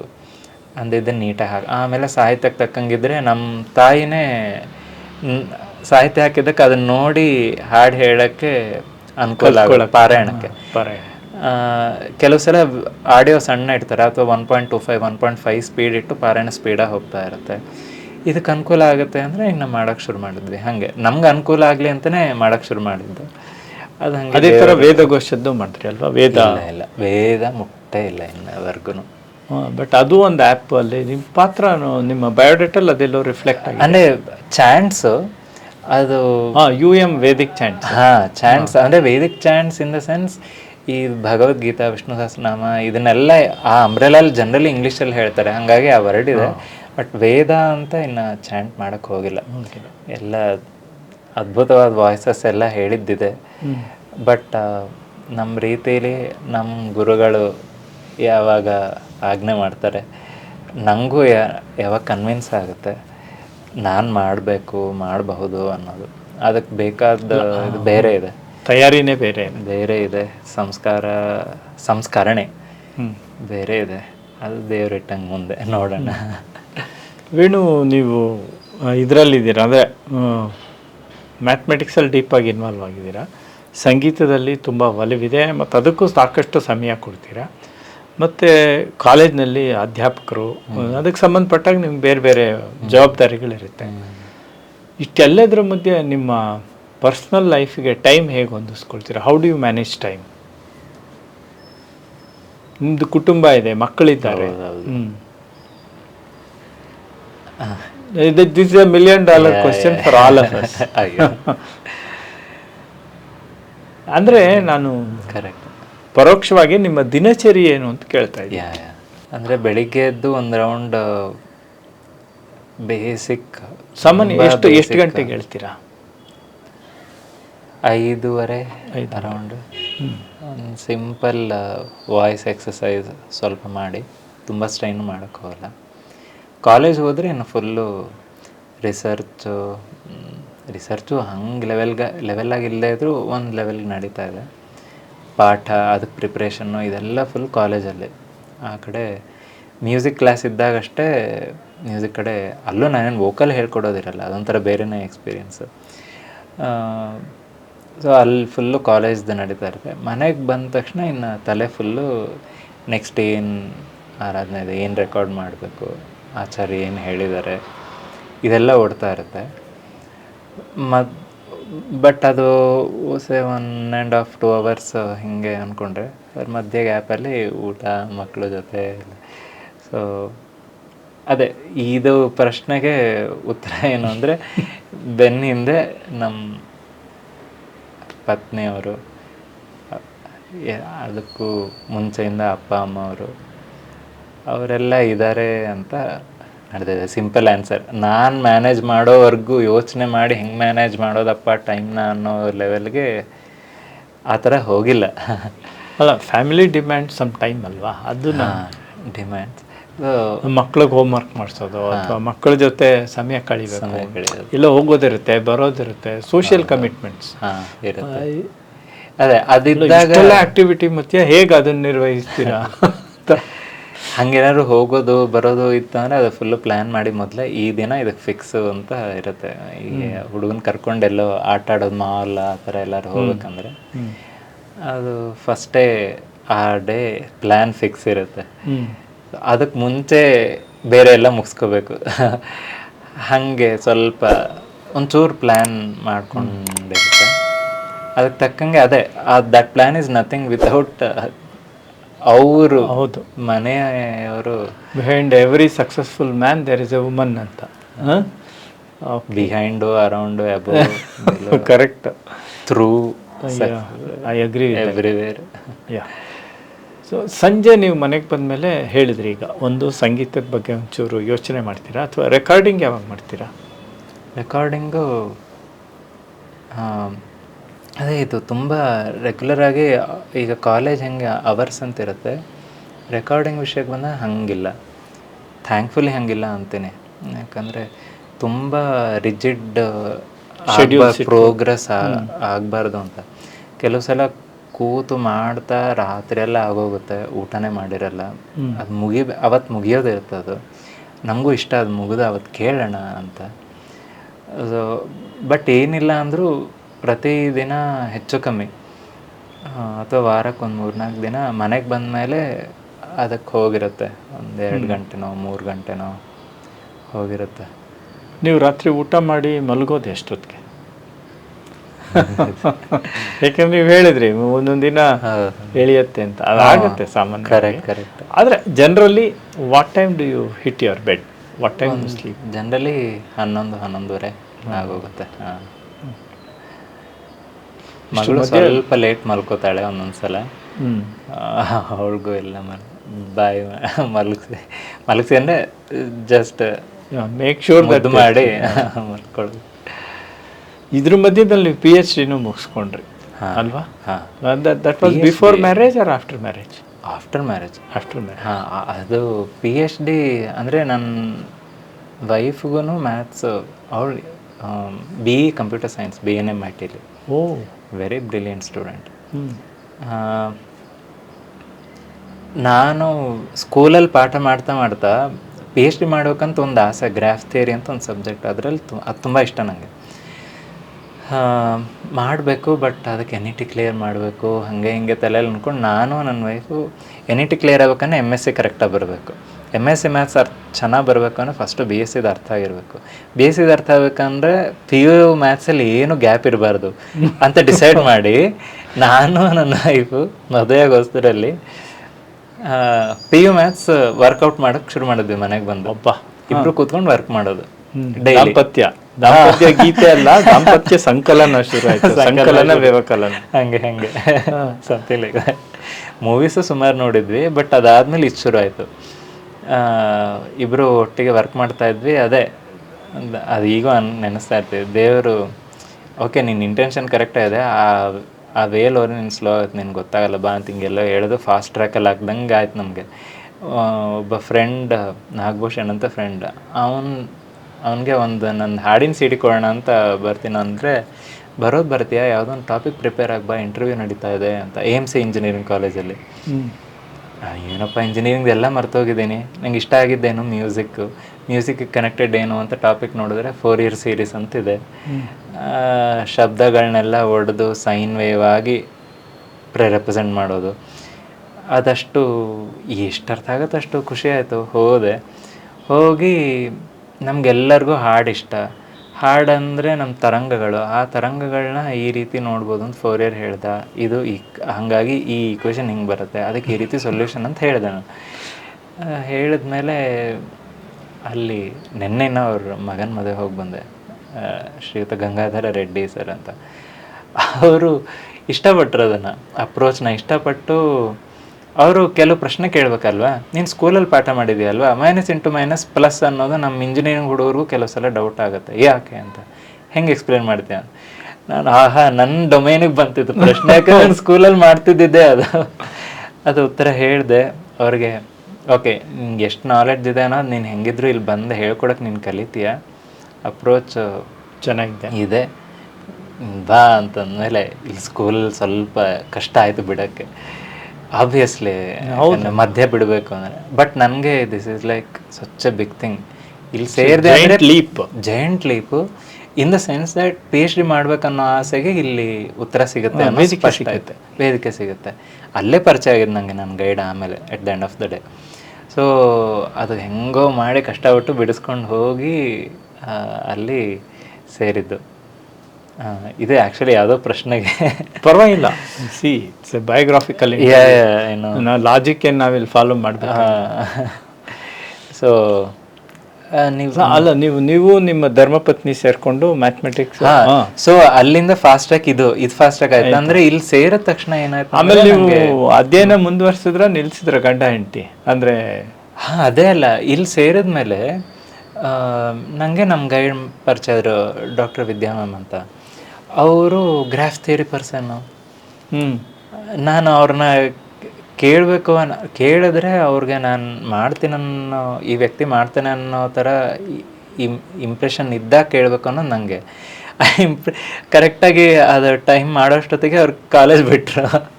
ಬಟ್ ಫೋನಲ್ಲಿ ಅಷ್ಟೊತ್ತಿಗೆ ಪರಿಚಯ ಆಗಿತ್ತು. ಅವರು ಯಾವ ಕ್ಯಾಲಿಬರಲ್ಲಿದ್ದಾರೆ ಅನ್ನೋದು ಕಲ್ಪನೆ ಇತ್ತು. ಮಾಡಿದ್ರೆ ಇವ್ರ ಹತ್ರ ಮಾಡಬೇಕು ಅನ್ನೋದು ಫಿಕ್ಸ್ ಆಯಿತು. ಸೊ ಅದು ಮಾಡ್ತಾ ಇಂಜಿನಿಯರಿಂಗ್ ಕಾಲೇಜಲ್ಲಿ ಏನಾಯಿತು, ಪಾಠ ಹೇಳೋಕ್ಕೆ ನಾವೇನು ಕಲಿತೀವಿ ಅದು ಆ್ಯಕ್ಚುಲಿ ತುಂಬ ಚೆನ್ನಾಗಿ ಬರುತ್ತೆ. ನಾವು ಸುಮ್ಮನೆ ಎಕ್ಸಾಮ್ಗೋಸ್ಕರ ಓದಿದ್ರೆ ಅಥವಾ ಹಂಗೆ ಬರೋದ್ಕಿಂತ ಪಾಠ ಹೇಳೋಕೆ ನಾಳೆ ಪಾಠ ಇದೆ, ಇದು ಈ ಥರ ಪ್ರಶ್ನೆ ಕೇಳಿದ್ರೆ ಏನು ಹಣೆ ಬರ ನಿಂದ ಕ್ಲಾಸಲ್ಲಿ ಏನೋ ಪ್ರಶ್ನೆಗಳು ಬರುತ್ತಲ್ಲ, ಅವಾಗ ನಾವು only when you teach a subject master it ಅಂತ, ಇಲ್ಲ ಸುಮ್ಮನೆ ಎಕ್ಸಾಮ್ಗೆ ಓದ್ಕೊಳ್ಳೋದು. ಹೌದು. ಹಾಗಾಗಿ ನಾನಿನ್ನು ಸ್ವಂತ ಓದೋಕ್ಕೆ ಶುರು ಆಯಿತು. ನನಗೆ ಆವಾಗ ಜೊತೆ ಬೇಕಿತ್ತು. ಇವಾಗ ಏನಾಯ್ತು, ಈ ಟೈಮಲ್ಲಿ ಮಗನೂ ಹುಟ್ಟಿದ ಆವಾಗ. ಸೊ ಮಗ ಹುಟ್ಟಿದ ಮೇಲೆ ಅವಳು ಆ ಕಡೆ ಬ್ಯುಸಿ ಆದ, ಮಗನ ನೋಡ್ಕೋಬೇಕು, ಮಗನ ಆಬ್ವಿಯಸ್ಲಿ ಆ ಕಡೆ ಇರಬೇಕು. ಸೊ ಆ ಟೈಮಲ್ಲಿ PhD ಹಿಂಗೆ ಮ್ಯಾಮ್ನ ಒಂದಿನ ಕೇಳಿದಾಗ, ಸಂಗೀತದಲ್ಲಿದೆಯಾ ನೀನು, ಮ್ಯಾನೇಜ್ ಮಾಡೋಕ್ಕಾಗತ್ತಾ ಎಲ್ಲ ಕೇಳಿ, ಇಲ್ಲ ಮ್ಯಾಮ್ ಇದು ಆಗೋ ಒಂದು 4 ವರ್ಷ ನಾನು ಆ ಕಡೆ ಏನೂ ತುಂಬ ತಲೆ ಕೆಡಿಸ್ಕೊಳ್ಳಲ್ಲ, this will be my sole focus ಅಂದು ಆ ಟೈಮಲ್ಲಿ no much music or anything, ಸುಮ್ಮನೆ ಟಚಲ್ಲಿ ಇತ್ತು, ಡೀಪ್ ಆಗಿ ಹೋಗ್ಲಿಲ್ಲ. ರೆಕಾರ್ಡಿಂಗು ಸಣ್ಣ ನಡೀತಾ ಇತ್ತು, ನಿಲ್ಲಿಲ್ಲ. ನಿಲ್ಸಕ್ಕಾಗಲ್ವಲ್ಲ, ಅದೊಂಥರ ಹುಚ್ಚು. PhD ಅವಾಗ ಏನಂದರೆ ಕಾಲೇಜಲ್ಲಿ ಪಾಠ ಇಲ್ಲ, ಕಾಲೇಜ್ ಟೈಮಲ್ಲೂ ಪಾಠದ ಮಧ್ಯದಲ್ಲೂ ದಿನಕ್ಕೆ 6 ಅಂದರೆ ಕೋರ್ಸ್ ವರ್ಕ್ದು ದೊಡ್ಡ ನಮಗೆ ಭಯ. ಹೌದು, 6 ಸಬ್ಜೆಕ್ಟ್ ಇರುತ್ತೆ, 1 ವರ್ಷ ರಿಸರ್ಚು ನಿಲ್ಬಾರ್ದು, ಕೋರ್ಸ್ ವರ್ಕು ಓದಬೇಕು. 6 ಸಬ್ಜೆಕ್ಟ್ ತೊಗೊಂಡೆ ನಾನು ಧೈರ್ಯ ಮಾಡಿ. ಈ ಡೂ ಆರ್ ಡೈ, ಇಂಥ ಆಪರ್ಚುನಿಟಿ ನಾನು ಎಲ್ಲಿದ್ದವನೋ ಎಲ್ಲೆಲ್ಲಿಗೋ ಹೆಂಗೋ ಬಂದಿದ್ದೀನಿ ಅಂತ 6 ಸಬ್ಜೆಕ್ಟ್ ತೊಗೊಂಡು ಡೂ ಆರ್ ಡೈ ಥರ ಮನೆಗೆ ಬಂದ ಮೇಲೆ ಬೆಳಿಗ್ಗೆ 3 ಸಬ್ಜೆಕ್ಟು, ಸಂಜೆ 3 ಸಬ್ಜೆಕ್ಟು, 1 ಅವರ್ ಫಿಕ್ಸು, ಬೇರೆ ಏನಿಲ್ಲ. ಮಗ ಹುಟ್ಟಿದ್ದವಾಗ ಅವನು ಒಳಗೆ ಡೋರ್ ಬಾಗಿಲು ಹಾಕೋದು, ಅವನು ಡೋರ್ ತೆಗೆದು ಅವನು ಬಂದು ಒಂದು ಸ್ವಲ್ಪ ಮುದ್ದು ಮಾಡಿ ಓಕೆ ನಾನು ಹೋಗ್ತೀನಿ ಅಂದ್ಬಿಟ್ಟು ಹೋಗೋನು. ಅಂದರೆ ಅವನಿಗೂ ಗೊತ್ತಾಯ್ತು, ಅಂದರೆ ಕೋಆಪರೇಷನ್ ಅನ್ನೋದು ಎಷ್ಟು ಚಿಕ್ಕ ವರ್ಡ್ ಅಲ್ವಾ ಇಲ್ಲಿ. ವೈಫು ಅಪ್ಪ ಅಮ್ಮ ಅಂತೂ ಸರಿ, ತಮ್ಮ ಎಲ್ಲ they are matured enough to understand. ಮಗ ಒಂದು ಲ್ಯಾಪ್ಟಾಪಲ್ಲಿ ಏನೋ ಥೀಸಿಸ್ ಟೈಪ್ ಮಾಡ್ತಾ ಇರ್ತಾನೆ, ಬರ್ತಾನೆ ಲ್ಯಾಪ್ಟಾಪ್ ಹತ್ರ ಬಂದು ಫಸ್ಟ್ ಟೈಮ್ ಅಂದರೆ ಭಯ ಆಗೋದು ಏನಾದ್ರು ಓದ್ತಿದ್ರೆ. ಆಮೇಲೆ ನಾನು ಭಯ ನೋಡಿ ಅಕ್ಕಪಕ್ಕ ಖಾಲಿ ಜಾಗ ಇರಲಿ ಹಿಂಗೆ ಅಂದ್ಬಿಟ್ಟು ಅಷ್ಟೇ, ಏನಿಲ್ಲ ಸರಿ ಮಾಡಿದೆ ಅಂದ್ಬಿಟ್ಟು ಹೋಗೋದು. ಅದು ಅಂದರೆ ದೊಡ್ಡವ್ರಿಗೆ ಅಂದರೆ ವಿ ಫೀಲ್ ಥ್ಯಾಂಕ್ಫುಲ್, ಇವನಿಗೆ ಅದೇ ಥ್ಯಾಂಕ್ಫುಲ್ ಫೀಲ್ ಆಗಬೇಕು, but it is something different and more. ಮಕ್ಕಳಿಗೆ ವೇವ್ ಲೆಂತ್ ಈಸಿಯಾಗಿ ಕ್ಯಾಚ್ ಆಗುತ್ತೆ, ಅದು ವಿಚಿತ್ರ. ಹೌದು, ಭಗವಂತನ ಸೃಷ್ಟಿ. ಸೀರಿಯಸ್, ಇದನ್ನ ಕಲ್ಸಕ್ಕೆ ನಾವು ಅಪ್ಪ ಅಮ್ಮ ಆಗೋದು, ಅಂದರೆ ಕಲ್ತ್ಕೊಳ್ಳೋಕ್ಕೆ. ಆಮೇಲೆ ನಿಮ್ಮ ಮನೆಯವ್ರ ಜೊತೆ ನಿಮ್ಮ ಅಧ್ಯಯನ ನಿಲ್ತು, ಆಮೇಲೆ ಮುಂದುವರ್ಸಿದ್ರ ಅಲ್ಲ? ನಿಲ್ತು. ಅಂದರೆ ಇಲ್ಲಿ ನಂಗೆ ಫಾಸ್ಟ್ ಟ್ರ್ಯಾಕಲ್ಲಿ ಹೊರಟೆ ನಾನಿನ್ನು. ಕೋರ್ಸ್ ವರ್ಕ್ಗೆ ಅಂತ ಏನು ಓದಿದೆ, ದಟ್ ವಾಸ್ ಲೈಕ್ ಈಗ ಮೂವಿಲಿ ಏನೇನೋ ಟ್ರಾಜಿಡಿ ಎಲ್ಲ ಆದ್ರೂ ಕೊನೆಗೆ ಏನೋ ಒಂದು ಅದಕ್ಕೊಂದು ಕನ್ಕ್ಲೂಷನ್ ಥರ ಬರುತ್ತಲ್ಲ, that was like that conclusion moment. MScಲೂ ಹೆಂಗೆಂಗೋ ಓದಿದ್ದೀನಿ, BScಲಿ RP ಸರ್ ಭರೋಸೆ ಅಂತ ಹೇಳ್ಕೊಂಡೆ. ಸ್ಕೂಲಲ್ಲಿ ಏನು ನನ್ನ ಬಗ್ಗೆ ನನಗೆ ಮ್ಯಾಥ್ಸಲ್ಲಿ ಈ ಥರ ಇದೀನಿ ಅಂತ ಫೀಲ್ ಇತ್ತು, ಅದು ಅಲ್ಲಿ ಎಕ್ಸ್ಪ್ರೆಸ್ ಮಾಡಬೇಕು ಅನ್ನೋದಿತ್ತು. ಸೊ ಕೋರ್ಸ್ ವರ್ಕು ಮುಗೀತು, 6 ಒಂದು ಶಾರ್ಟಲ್ಲಿ ಮುಗೀತು. ಆ್ಯಕ್ಚುಲಿ ಮುಗಿದಾಗ that was a big boost ಥರ ಬೆನ್ನಲ್ಲಿ. ಆ ಥರ ಗೈಡ್ ಸಿಕ್ಕಿದ್ದಕ್ಕೂ ಇಷ್ಟಾದರೂ ಮಾಡಿದೆ ಅಂತ. ನಮ್ಮ ಮ್ಯಾಮ್ NET 2 ಸಲ ಕ್ಲಿಯರ್ ಮಾಡಿದ್ದಾರೆ. ಒಂದ್ಸಲ ಇನ್ನು MSc ಮುಗಿಯೋ ಮುಂಚೆ 3rd ಸೆಮ್ ಆದ್ಮೇಲೆ ಕ್ಲಿಯರ್ ಮಾಡಿದ್ದಾರೆ. JRF ಬಂದಿಲ್ಲ ಅಂದ್ಬಿಟ್ಟು ಮತ್ತೆ JRF ತೊಗೊಂಡಿದ್ದಾರೆ ನಮ್ಮ ಮ್ಯಾಮ್. ಸಿಕ್ಕಿದ್ದಕ್ಕೆ ನಾನು ಇಷ್ಟಾದರೂ ಮಾಡೋಕ್ಕೂ ಅಂತ ಮಾಡಿ ಆಮೇಲೆ PhD ಟೈಮಲ್ಲೆಲ್ಲ ಇನ್ನು ನನ್ನ ಪಾಡಿಗೆ ನಾನು ಕೂತ್ಕೊಂಡು ಯೋಚನೆ ಮಾಡ್ಕೊಳ್ಳೋದು. ಸೊ ಅಲ್ಲಿಗೆ ವೈಫ್ ಜೊತೆ ಮ್ಯಾಥ್ಸ್ ವರ್ಕೌಟ್ ಮಾಡೋದು, it gave a launch pad ಥರ ಅಲ್ವಾ? But so you should be thankful to her also. ಅಯ್ಯೋ ಥ್ಯಾಂಕ್ಫುಲ್ ಏನದು ವರ್ಡ್, ಸಣ್ಣ ಪದ ಆಯ್ತು, ಸಣ್ಣ ಪದ.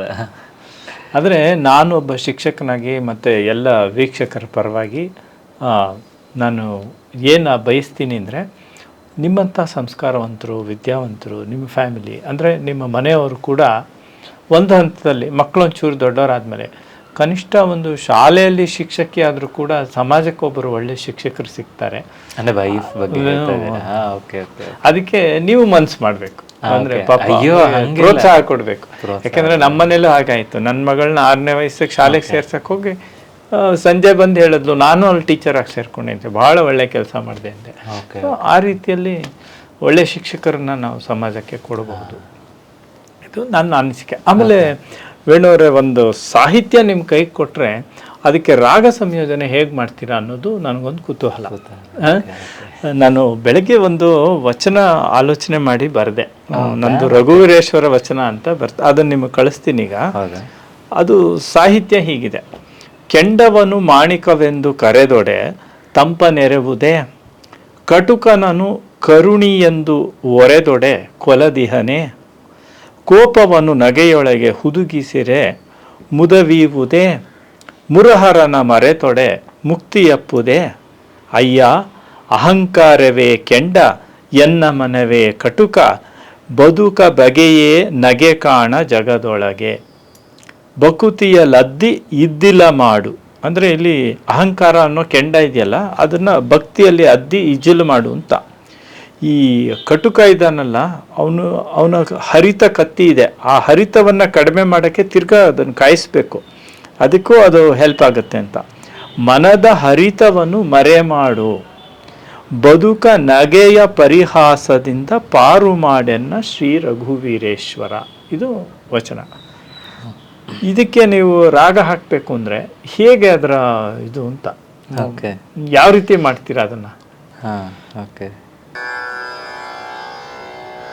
ಒಂದು ಅಂದಾಜಲ್ಲಿ ಹಾರ್ಡ್ ಟ್ರೂತ್ ಇದೆ ಅನ್ನೋ ಥರ ವಿಷಯ.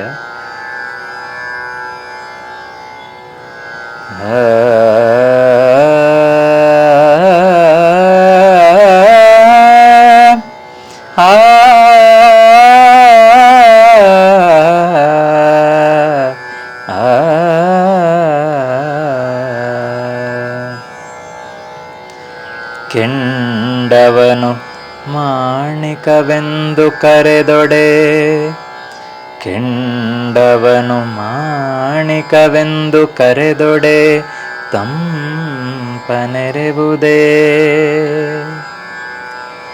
ಕಟುಕನನು ಕರುಣಿ ಎಂದು ಒರೆದೊಡೆ ಕೊಲದಿಹನೆ, ಕಟುಕನನು ಕರುಣಿ ಎಂದು ಒರೆದೊಡೆ ಕೊಲದಿಹನೆ, ಕೋಪವನು ನಗೆಯೊಳಗೆ ಹುದುಗಿಸಿರೆ ಮುದವೀವುದೇ, ಕೋಪವನು ನಗೆಯೊಳಗೆ ಹುದುಗಿಸಿರೆ ಮುದವೀವುದೇ, ಮುರಾರನ ಮರೆತೊಡೆ ಮುಕ್ತಿಯಪ್ಪುದೇ, ಅಯ್ಯ ಮುರಾರನ ಮರೆತೊಡೆ ಮುಕ್ತಿಯಪ್ಪುದೇ, ಅಯ್ಯ ಅಹಂಕಾರವೇ ಕೆಂಡ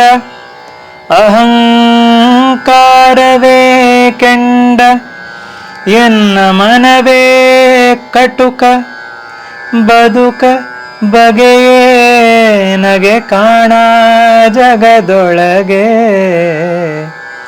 ಬದುಕ ಬಗೆಯೇ ನಗೆ ಕಾಣ ಜಗದೊಳಗೆ,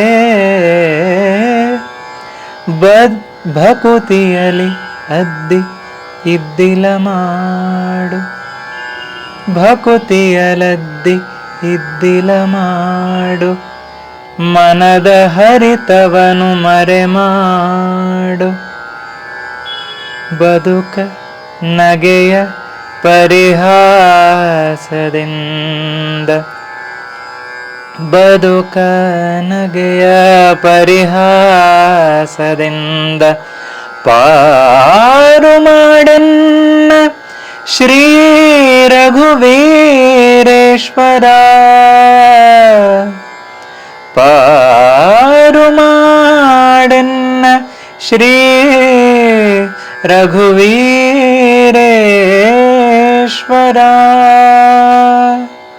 ವಾಹ್, ಅದ್ಭುತವಾಗಿದೆ. ಅಂದ್ರೆ ಈ ಹಾಡನ್ನು ನೀವು ಅಂದ್ರೆ ಸಾಹಿತ್ಯವನ್ನು ನೋಡಿ ಗುನುಗಿ ನಿಮಗೆ ಅದು ರಾಗ ಬಂದ್ಬಿಡುತ್ತಾ, ಅಥವಾ ಹೇಗದನ್ನ ನೀವು ಮನಸ್ಸಿನಲ್ಲಿ ಕಂಪೋಸ್ ಮಾಡ್ತೀರಾ ಅಂತ? ಅಂದ್ರೆ ನಿಮ್ಗೆ ಅಲ್ಲಿ ಆ ರಾಗ ಹಾಕ್ಬೇಕು ಅಂತ ನಿಮ್ಗೆ ಹೇಗೆ ಅನ್ಸುತ್ತೆ? ಸಾಹಿತ್ಯದಿಂದ ಸ್ಫೂರ್ತಿ ಬರುತ್ತಾ, ಅಥವಾ ತಾಳ ಹೇಗೆ ಕೂಡಿಸ್ತೀರಾ, ಅಥವಾ ದ ವೇ ಆಫ್ ಕಂಪೋಸಿಂಗ್?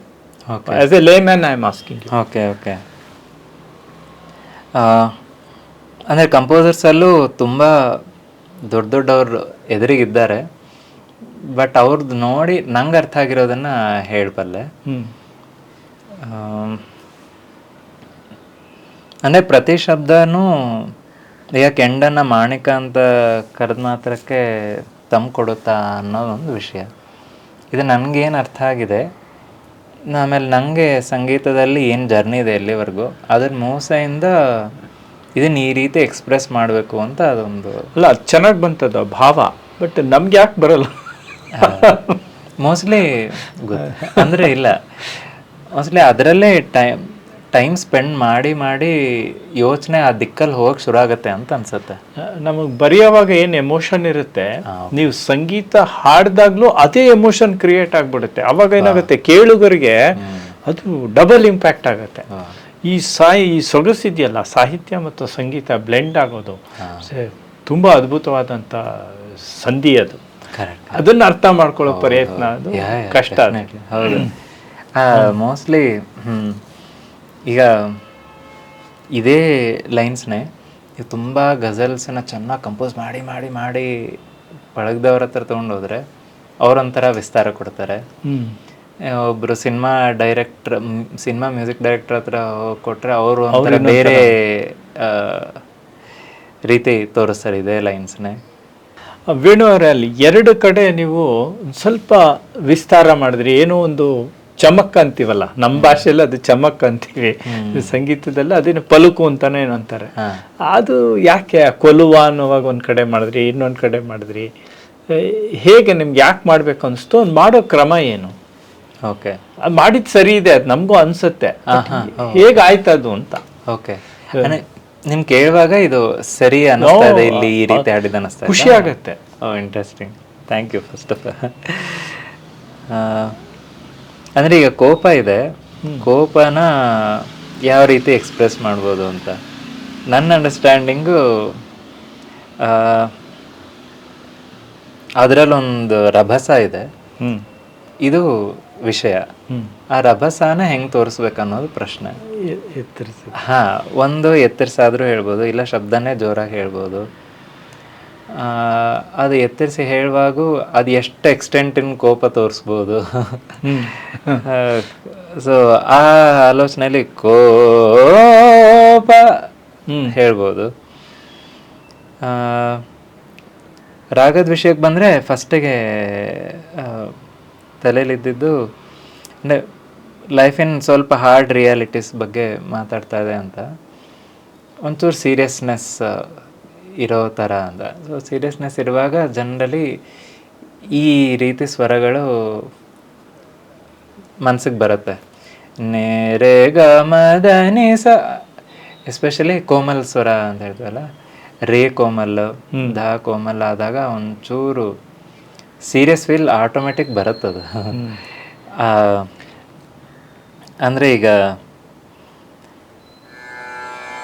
ನೇರೆ ಗ ರೇ ಗ ಮ ಧ ಮ ಗ ಧ, ಆಮೇಲೆ ರೀ ಇದೇ ರೀ ಇದೇ ಧ ಇಟ್ಕೊಂಡು ನಾವು ಸ್ವರ ಬೇರೆ ಸ್ವರ ಹಾಕಿದ್ರು ಸ್ಟಿಲ್ ಆ ಸೀರಿಯಸ್ನೆಸ್ ಇಂದು ಅದು ಚೂರು ಬೇರೆ ಆಗುತ್ತೆ, ಆದ್ರೂ ಆ ಸೀರಿಯಸ್ನೆಸ್ ಕ್ಯಾರಿ ಆಗುತ್ತೆ.